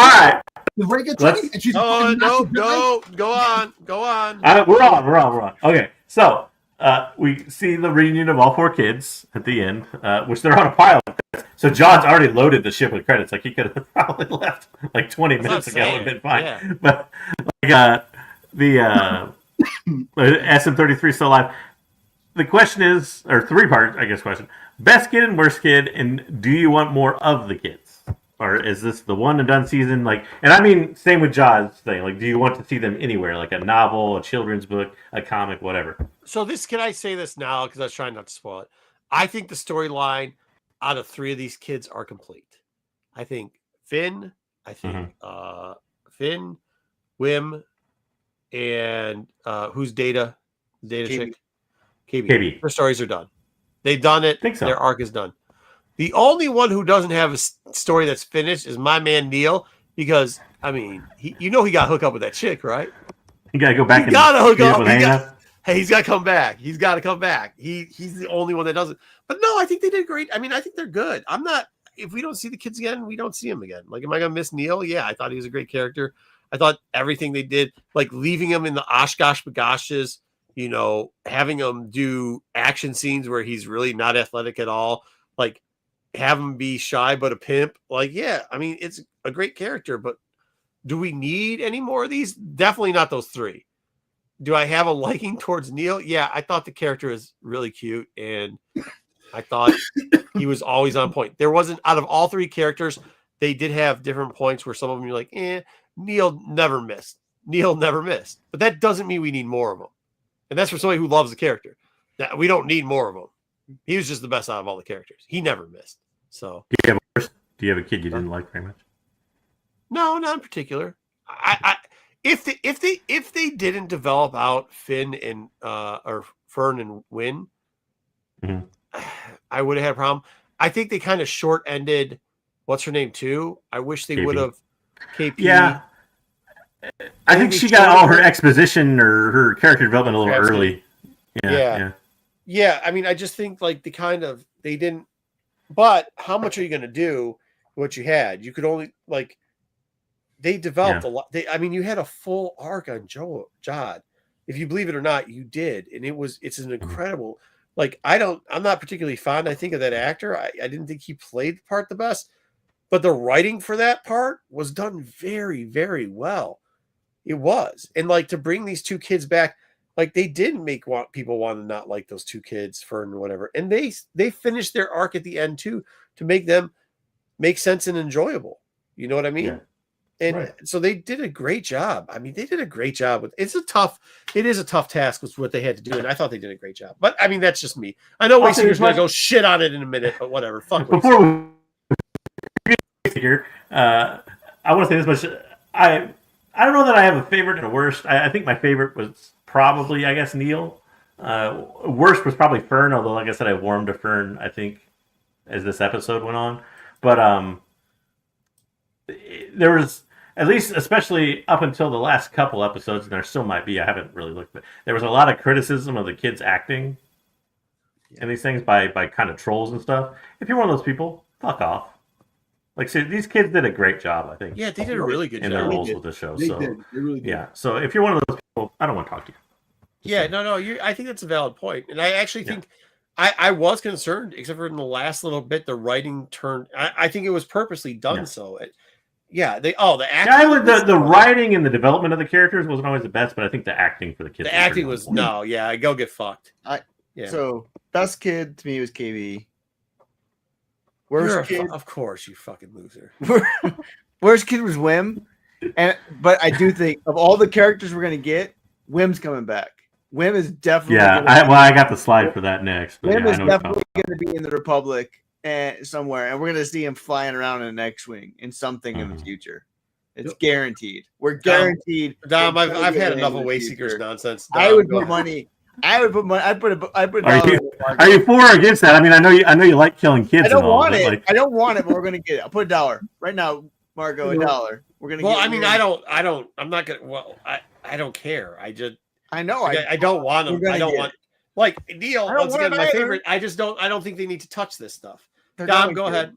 No, I'm gonna go with the fact is that look, I did like KB's character. I did like her character, but you know what? I grew liking Neil a lot in this thing because he did develop from the scared kid to, like I said, that he came back and he actually helped trying to get the pirates down. He took the freaking big shots against the pirate, the big pirate base of operations. He did that, remembering on freaking Ad Akron when they had the gun up there.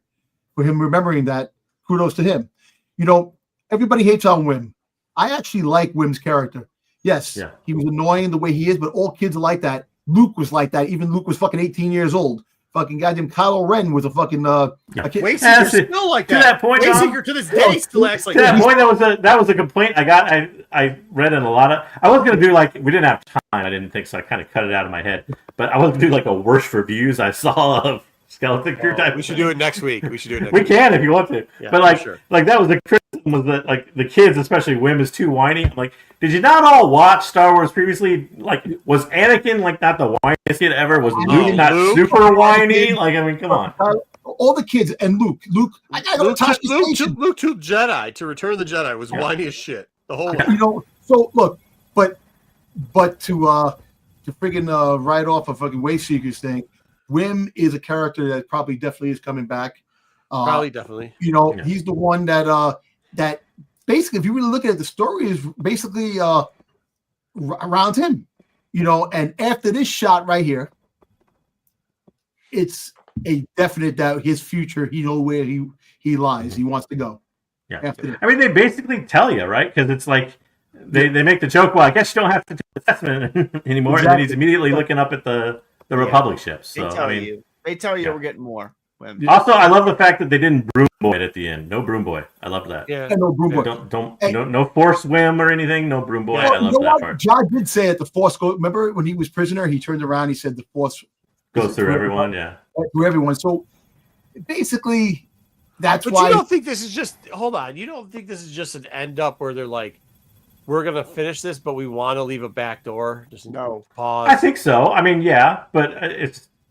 I think they're doing that for a reason, though. I think so that they can, if they want to, they can use that character. But also, too, like if you're gonna put these characters into other media, like you could have an entire story about Wim at the Academy or something like that's. I mean, it might have worked too. But has anybody seen what Wim looks like today? Because it's been like 3 years. Well, it doesn't have to be like action, it can be later. It can be 10 years later. Exactly. He could be a general or something 25 years from now. But think about it. They had to leave the door open. Where the fucking pirates go? How are they going into space with the skids? They had no spaceships. The fucking whole ship went down, got destroyed.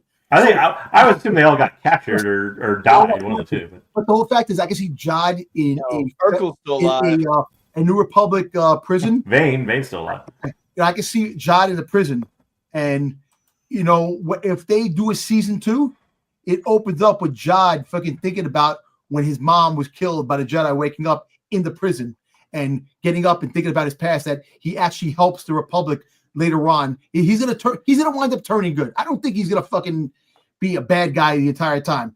I think this changed who Jod is, and Jod is gonna wind up being a better person. The Star Jedi, the greatest of all time. Well, not the Star Jedi, but he's gonna help the Republic. He's gonna wind up helping Mando or fucking goddamn. He's gonna come in. Shit. He's gonna train. Hey, here's a problem with this kid. His forehead, in the ways of the his forehead just keeps getting bigger. Well, I think that's. I mean, Jude Law, like real life Jude Law, is right. Like doing season shows with kids is really tough. Like they're gonna look like 25 when they're supposed to be like 15. Like it's gonna be really weird. Like, so that the only way to do that, and the creators even said this. The only way they would really do a second season type thing is if they had like a big time skip, right? Because you have to explain the kids being older. Right, I get that, but this dude's forehead just keeps getting bigger. Wait, how does he do the forehead? He's gonna they just put his hair can go down. He'll get a fucking goddamn forehead just kind of keeps getting bigger. You're gonna get a guy guarding the fucking bull head cut. All right, last slide. The question on a lot of people's minds. First off, score your finale and then score your series, and then answer the question: do you want and or need a second season at all? Let's let Wayseeker shit on this thing so he can get rid of his stupid fucking Dom. I'm Team Dom on this one. The final score for this was probably like this episode was probably like a 6.5. It's probably about the same for the whole series. 6.5. That's fair. We definitely don't need a season 2, and I don't want a season 2. It was fun. We don't need this story to keep going. All right. What is this? Supervisor, go ahead.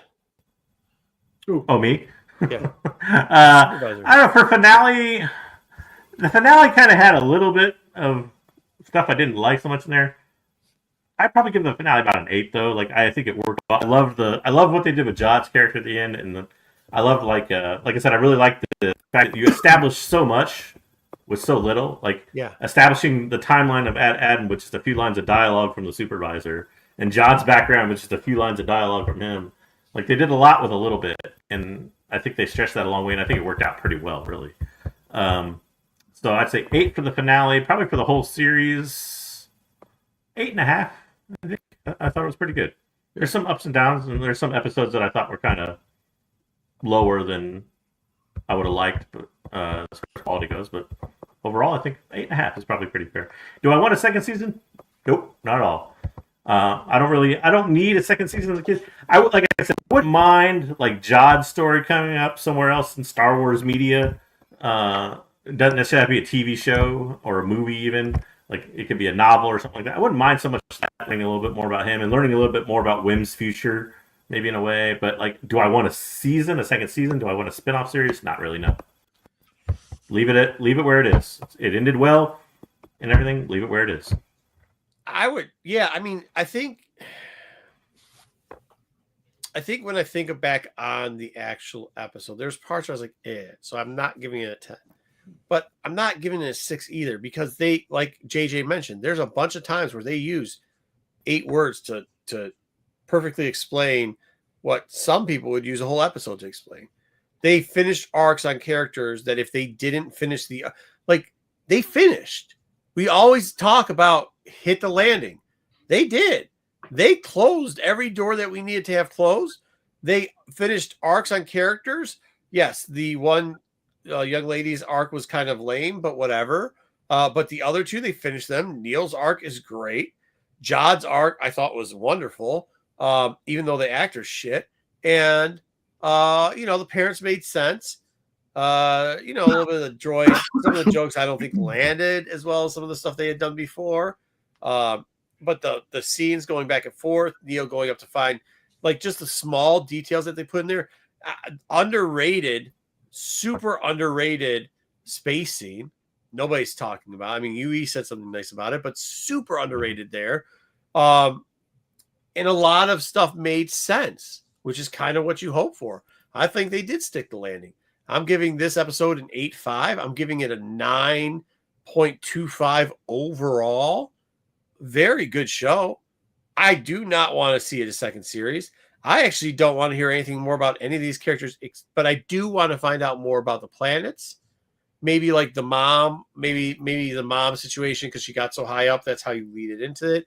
I would like to find out about this planet and if that develops into other planets. But I also don't think it's a comic book. I think JJ's right. This is a novel that we need. We need a prequel novel to this. Maybe we see a little bit of the pirate thing that was happening earlier on. We get clarification to that, even though Dom's giving us a little bit of clarification, but we do see the whore, smack the pimp in the face and stab him through the chest, right? Like that wouldn't be bad. But man, a good show, man. And yeah, like all the other fucking bullshit nonsense. I think it's good to see because I think most people we finally heard are standing up to fucking idiots just using the same fucking trigger words to try to trigger shows. Like, stop criticizing kid acting because you're terrible, right? Stop using whatever you're going to use, whatever excuse you're going to use if you didn't watch the show. It was a decent ass show. Wayseeker could have his opinion on it and be wrong, but at least he gave us his fair opinion on it. You know what I mean? I mean, as wrong as he is, that's fine, but he gave a fair opinion on it. And that's the way you can disagree on stuff. But overall, great show, man. I mean, it was good for I think the demographic, I'm in the demographic that this show is for. And it hit a home run in the demographic. Yeah, it just did. So to that point too, I think you're right about, especially the space effects. I think this had, of all the shows on Disney Plus, the effects impressed me, particularly like the space effects, more in this than almost any other show. People make fun of that crab thing. You can make fun of it all you want, and Wayseeker could say the stupid Wrecker thing was dumb. To me, the crab thing was actually better than monster effects we got in Mandalorian season 3. Like, I'd agree. I'd agree. Dom, what do you got? All right, first things first. I like this at the end when it was showing the Wim's big little screen of the Jedi stuff, and then it goes into their little adventure. Did you guys think when it came up that somebody was actually looking and it was a story that it actually wasn't real for a second? Like when the Skeleton Crew thing came up and it shows the whole screen Skeleton Crew, I thought that somebody was watching somebody's story in their own mind, and it was that this was all like. I think they like this slide. You mean? Yeah, like it leads because it leads from the stories that Rim was reading to this, where they're actually in the story. Well, I think I think it was done like as a symbolism thing, right? Because Wim was always about these adventures that he was reading, and this is kind of saying, well, he finally got his own page of adventure or whatever. And I thought that it would end like that, but overall, this episode, I really think that they did a great job in closing it, leaving the door open for possibilities, but closing the arc. Do we have to know what happened with Jod, the pirates, all the stuff like that? The episode actually ended with hope. It gave you hope. What Star Wars what you want with Star Wars, that made you feel good. That the bad guys lost in the end, the good guys came in, and I just really felt that. I felt this like I felt watching Star Wars. I'll be honest with you.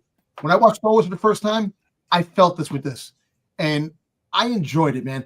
And like I said, the characters, the actors, the kids acted their asses off, man. They did a fantastic job on what they did and bringing those characters, giving them a story, an arc to be part of something bigger. And I enjoyed that. How they just made everybody feel like every character had their own arc, and you felt for these characters. You felt for Jod, the pain that Jod had, even though Jod was an asshole. The kid, that Jod was hurting. You felt that pain. You felt the pain between Wim and his dad, that they were disconnected with the mom being passed away. The friggin' goddamn the pain between Fern and her mom, because her mom is always strict with her. You felt all these things. You felt that KB struggle on who she was, that she had an injury, that nobody would love her who she is. That's what I loved about this show. This show brought all of that together and made hope. And I'm telling you, man, I gave this a fucking 9. I gave the whole series a 9.5. And as for a season two, I don't want a season 2. I'd rather see these characters later on in other shows down the road and things like that. But I just want to see the look in Wim's eyes when he saw the Corvette in the sky, of what he said, you know what? That's what I want to do. That's what I want to be. Grow up. I want to be part of these guys. And, if they don't show anything else, I love Jod. I love fucking Jod's character, but they gave him a fucking arc. And in the show, it showed you from where he was to how it ended. The light and the dark, and his character is complete. And if they do a prequel book, you know what Marco said before about the planets, I'd rather see the planets. I'd rather see the pirate friggin' Tack Reynolds, how his journey getting to those planets. How do you find out about those planets? But overall, I love this show. The fight scene with the when the rebellion came in to save them, here's my eye. It was done fantastic, and I can honestly say, I love it. I'm worried about you, Wookie. I love this show, and this is what I want. Saying.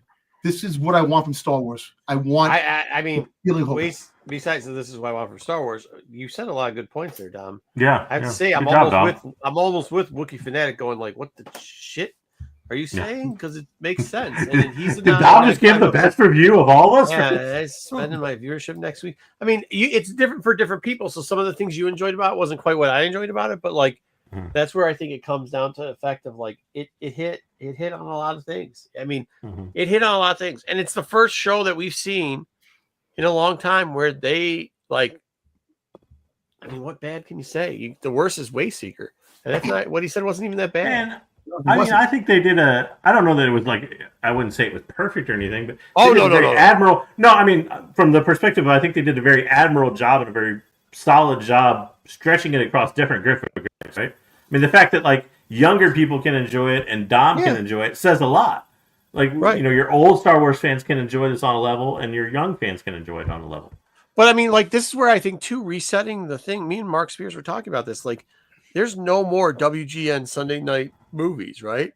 Where you can have a C-rate thing, or you can't. I know you're making fun of the dollar theater saying, well, they can't afford that anymore, JJ, the other night, but this isn't this isn't a prime time thing. Not everything's got to be this opus, Patenium. Like you can have things that are great for the spot that they are. And this is a Sunday afternoon,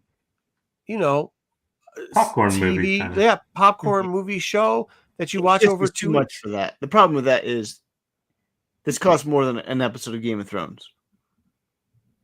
$17 million. Is it Early your Game of fucking Thrones. pocket, Wayseeker? Is it your pocket? Why are you No, somebody no, else's no. pocket? You can't complain. You can't compare it to a Sunday afternoon show when it's Yes, because those were expensive at the time. They Wayseeker, weren't anywhere near that. They were expensive. Well, Really, Wayseeker, expensive show. they It were was because they not. were getting time. Wayseeker, don't start with me, son. They were because they were getting prime time sponsorships for those things. That's why they started adding legitimate ass product placement in it because they were fucking expensive as shit to do for the time. Now remember, gas was fucking 63 cents, or 84, whatever, fuck ever. But go ahead. This I was gonna say this was slightly more expensive than the average. The average I think is like $90 to $110 million or whatever for a season of a what you call AAA or high rated streaming show now.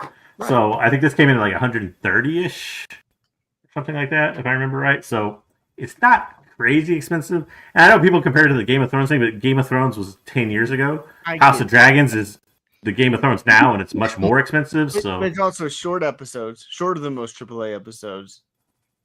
Yeah, it was kids. But that doesn't necessarily always affect production. I had no problem with it. I think if and by the way, you also had to pay somebody. Well, you can shoot 90 minutes worth of stuff and cut out an hour, right? I mean, it doesn't necessarily production-wise that doesn't necessarily line up. But yeah, the money talks. It's not a Sunday afternoon production show. It is. I get the Sunday. No, hold on. Sunday afternoon. Are streaming things not just really expensive to make TV movies more or less? It is, yeah. In reality, and that's what like a really expensive Lifetime channel movie is what almost everything. It was like the more expensive. That's what Sunday things were. They were more expensive than the serials, right? So it was a good comparison. Anyways, whatever. Wayseeker just has to shit on stuff because he's got it. It's I really wish that this show will get a lot more positive views and what a lot of people say out there. Well, we don't know what the goals were we don't know what the goals for the company were. I know, and we'll hear that in a couple months, but we don't know what the goals of the company were. Yeah, I know, and I guarantee you, and I appreciate we got. I appreciate what it did for me. I guarantee you don't know. Made me enjoy the series for the 8 weeks. I enjoyed all the characters, and I had fun. I had fun with this, and I really want more of this. More of shows that can bring me hope and happiness. So a big part of me thinks that they for one that they intentionally put the show in December. I think not necessarily thinking that it would compete with everything on like this high level. I think they probably are a little disappointed in it as far as a rating standpoint goes.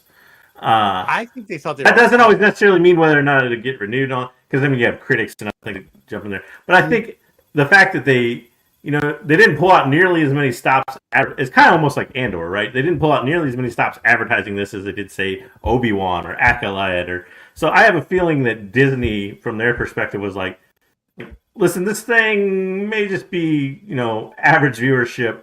Let's not pour a whole bunch of money into marketing and everything and really push it or whatever.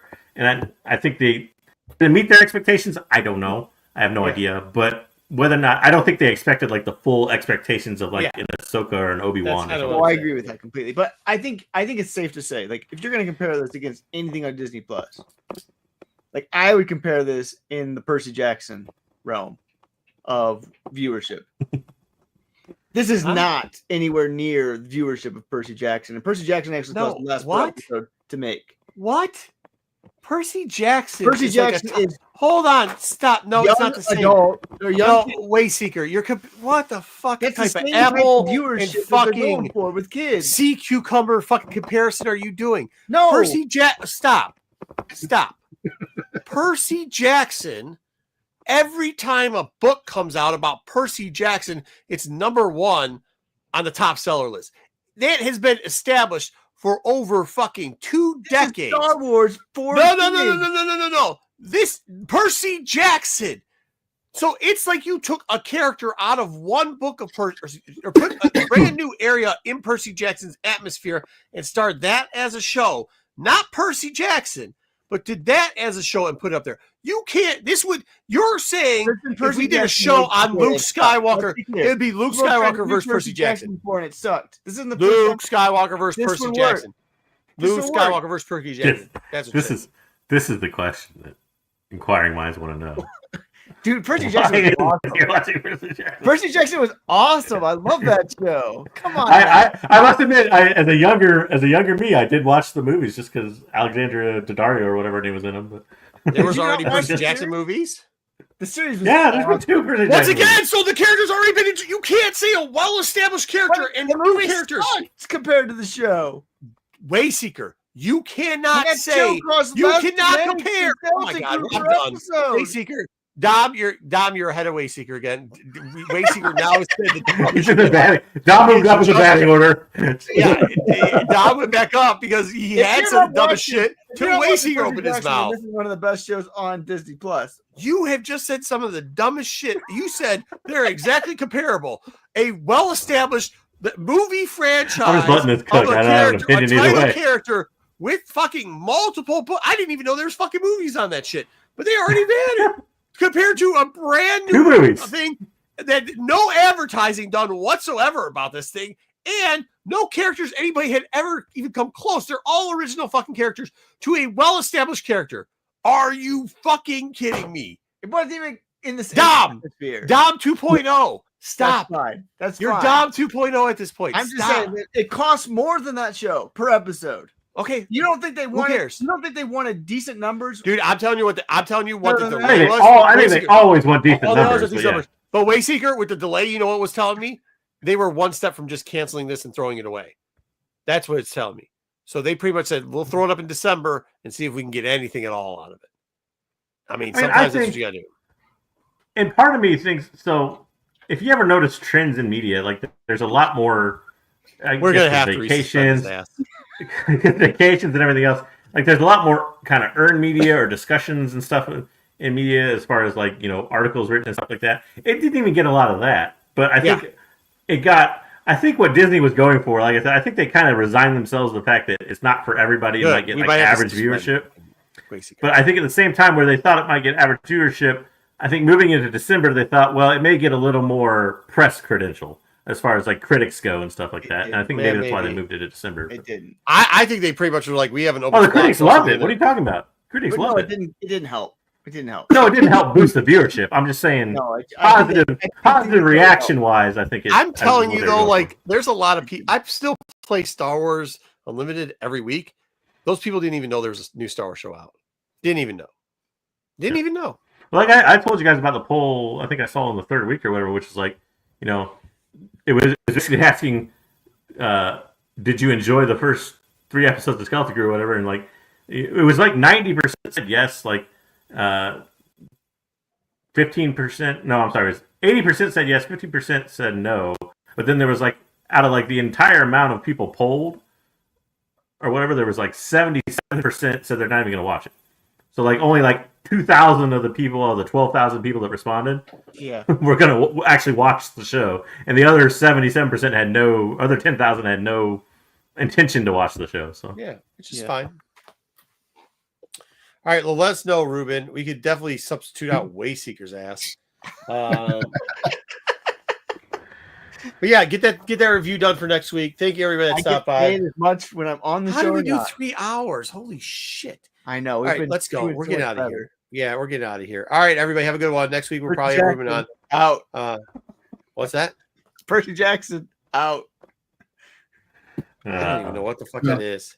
Isn't Percy Jackson just some dude that like they fucking fake put into mythology stories? Isn't he the son of Zeus or something? Or Poseidon? Poseidon. I actually like the first movie. The first movie that came out because they rebooted it. Yeah, because they had Alexandria Daddario in it. That's the reason I watched. Hey, Wayseeker, I just have one question for you. I just really think, are you sure that the Blue Bear is good and High Republic's good? High Republic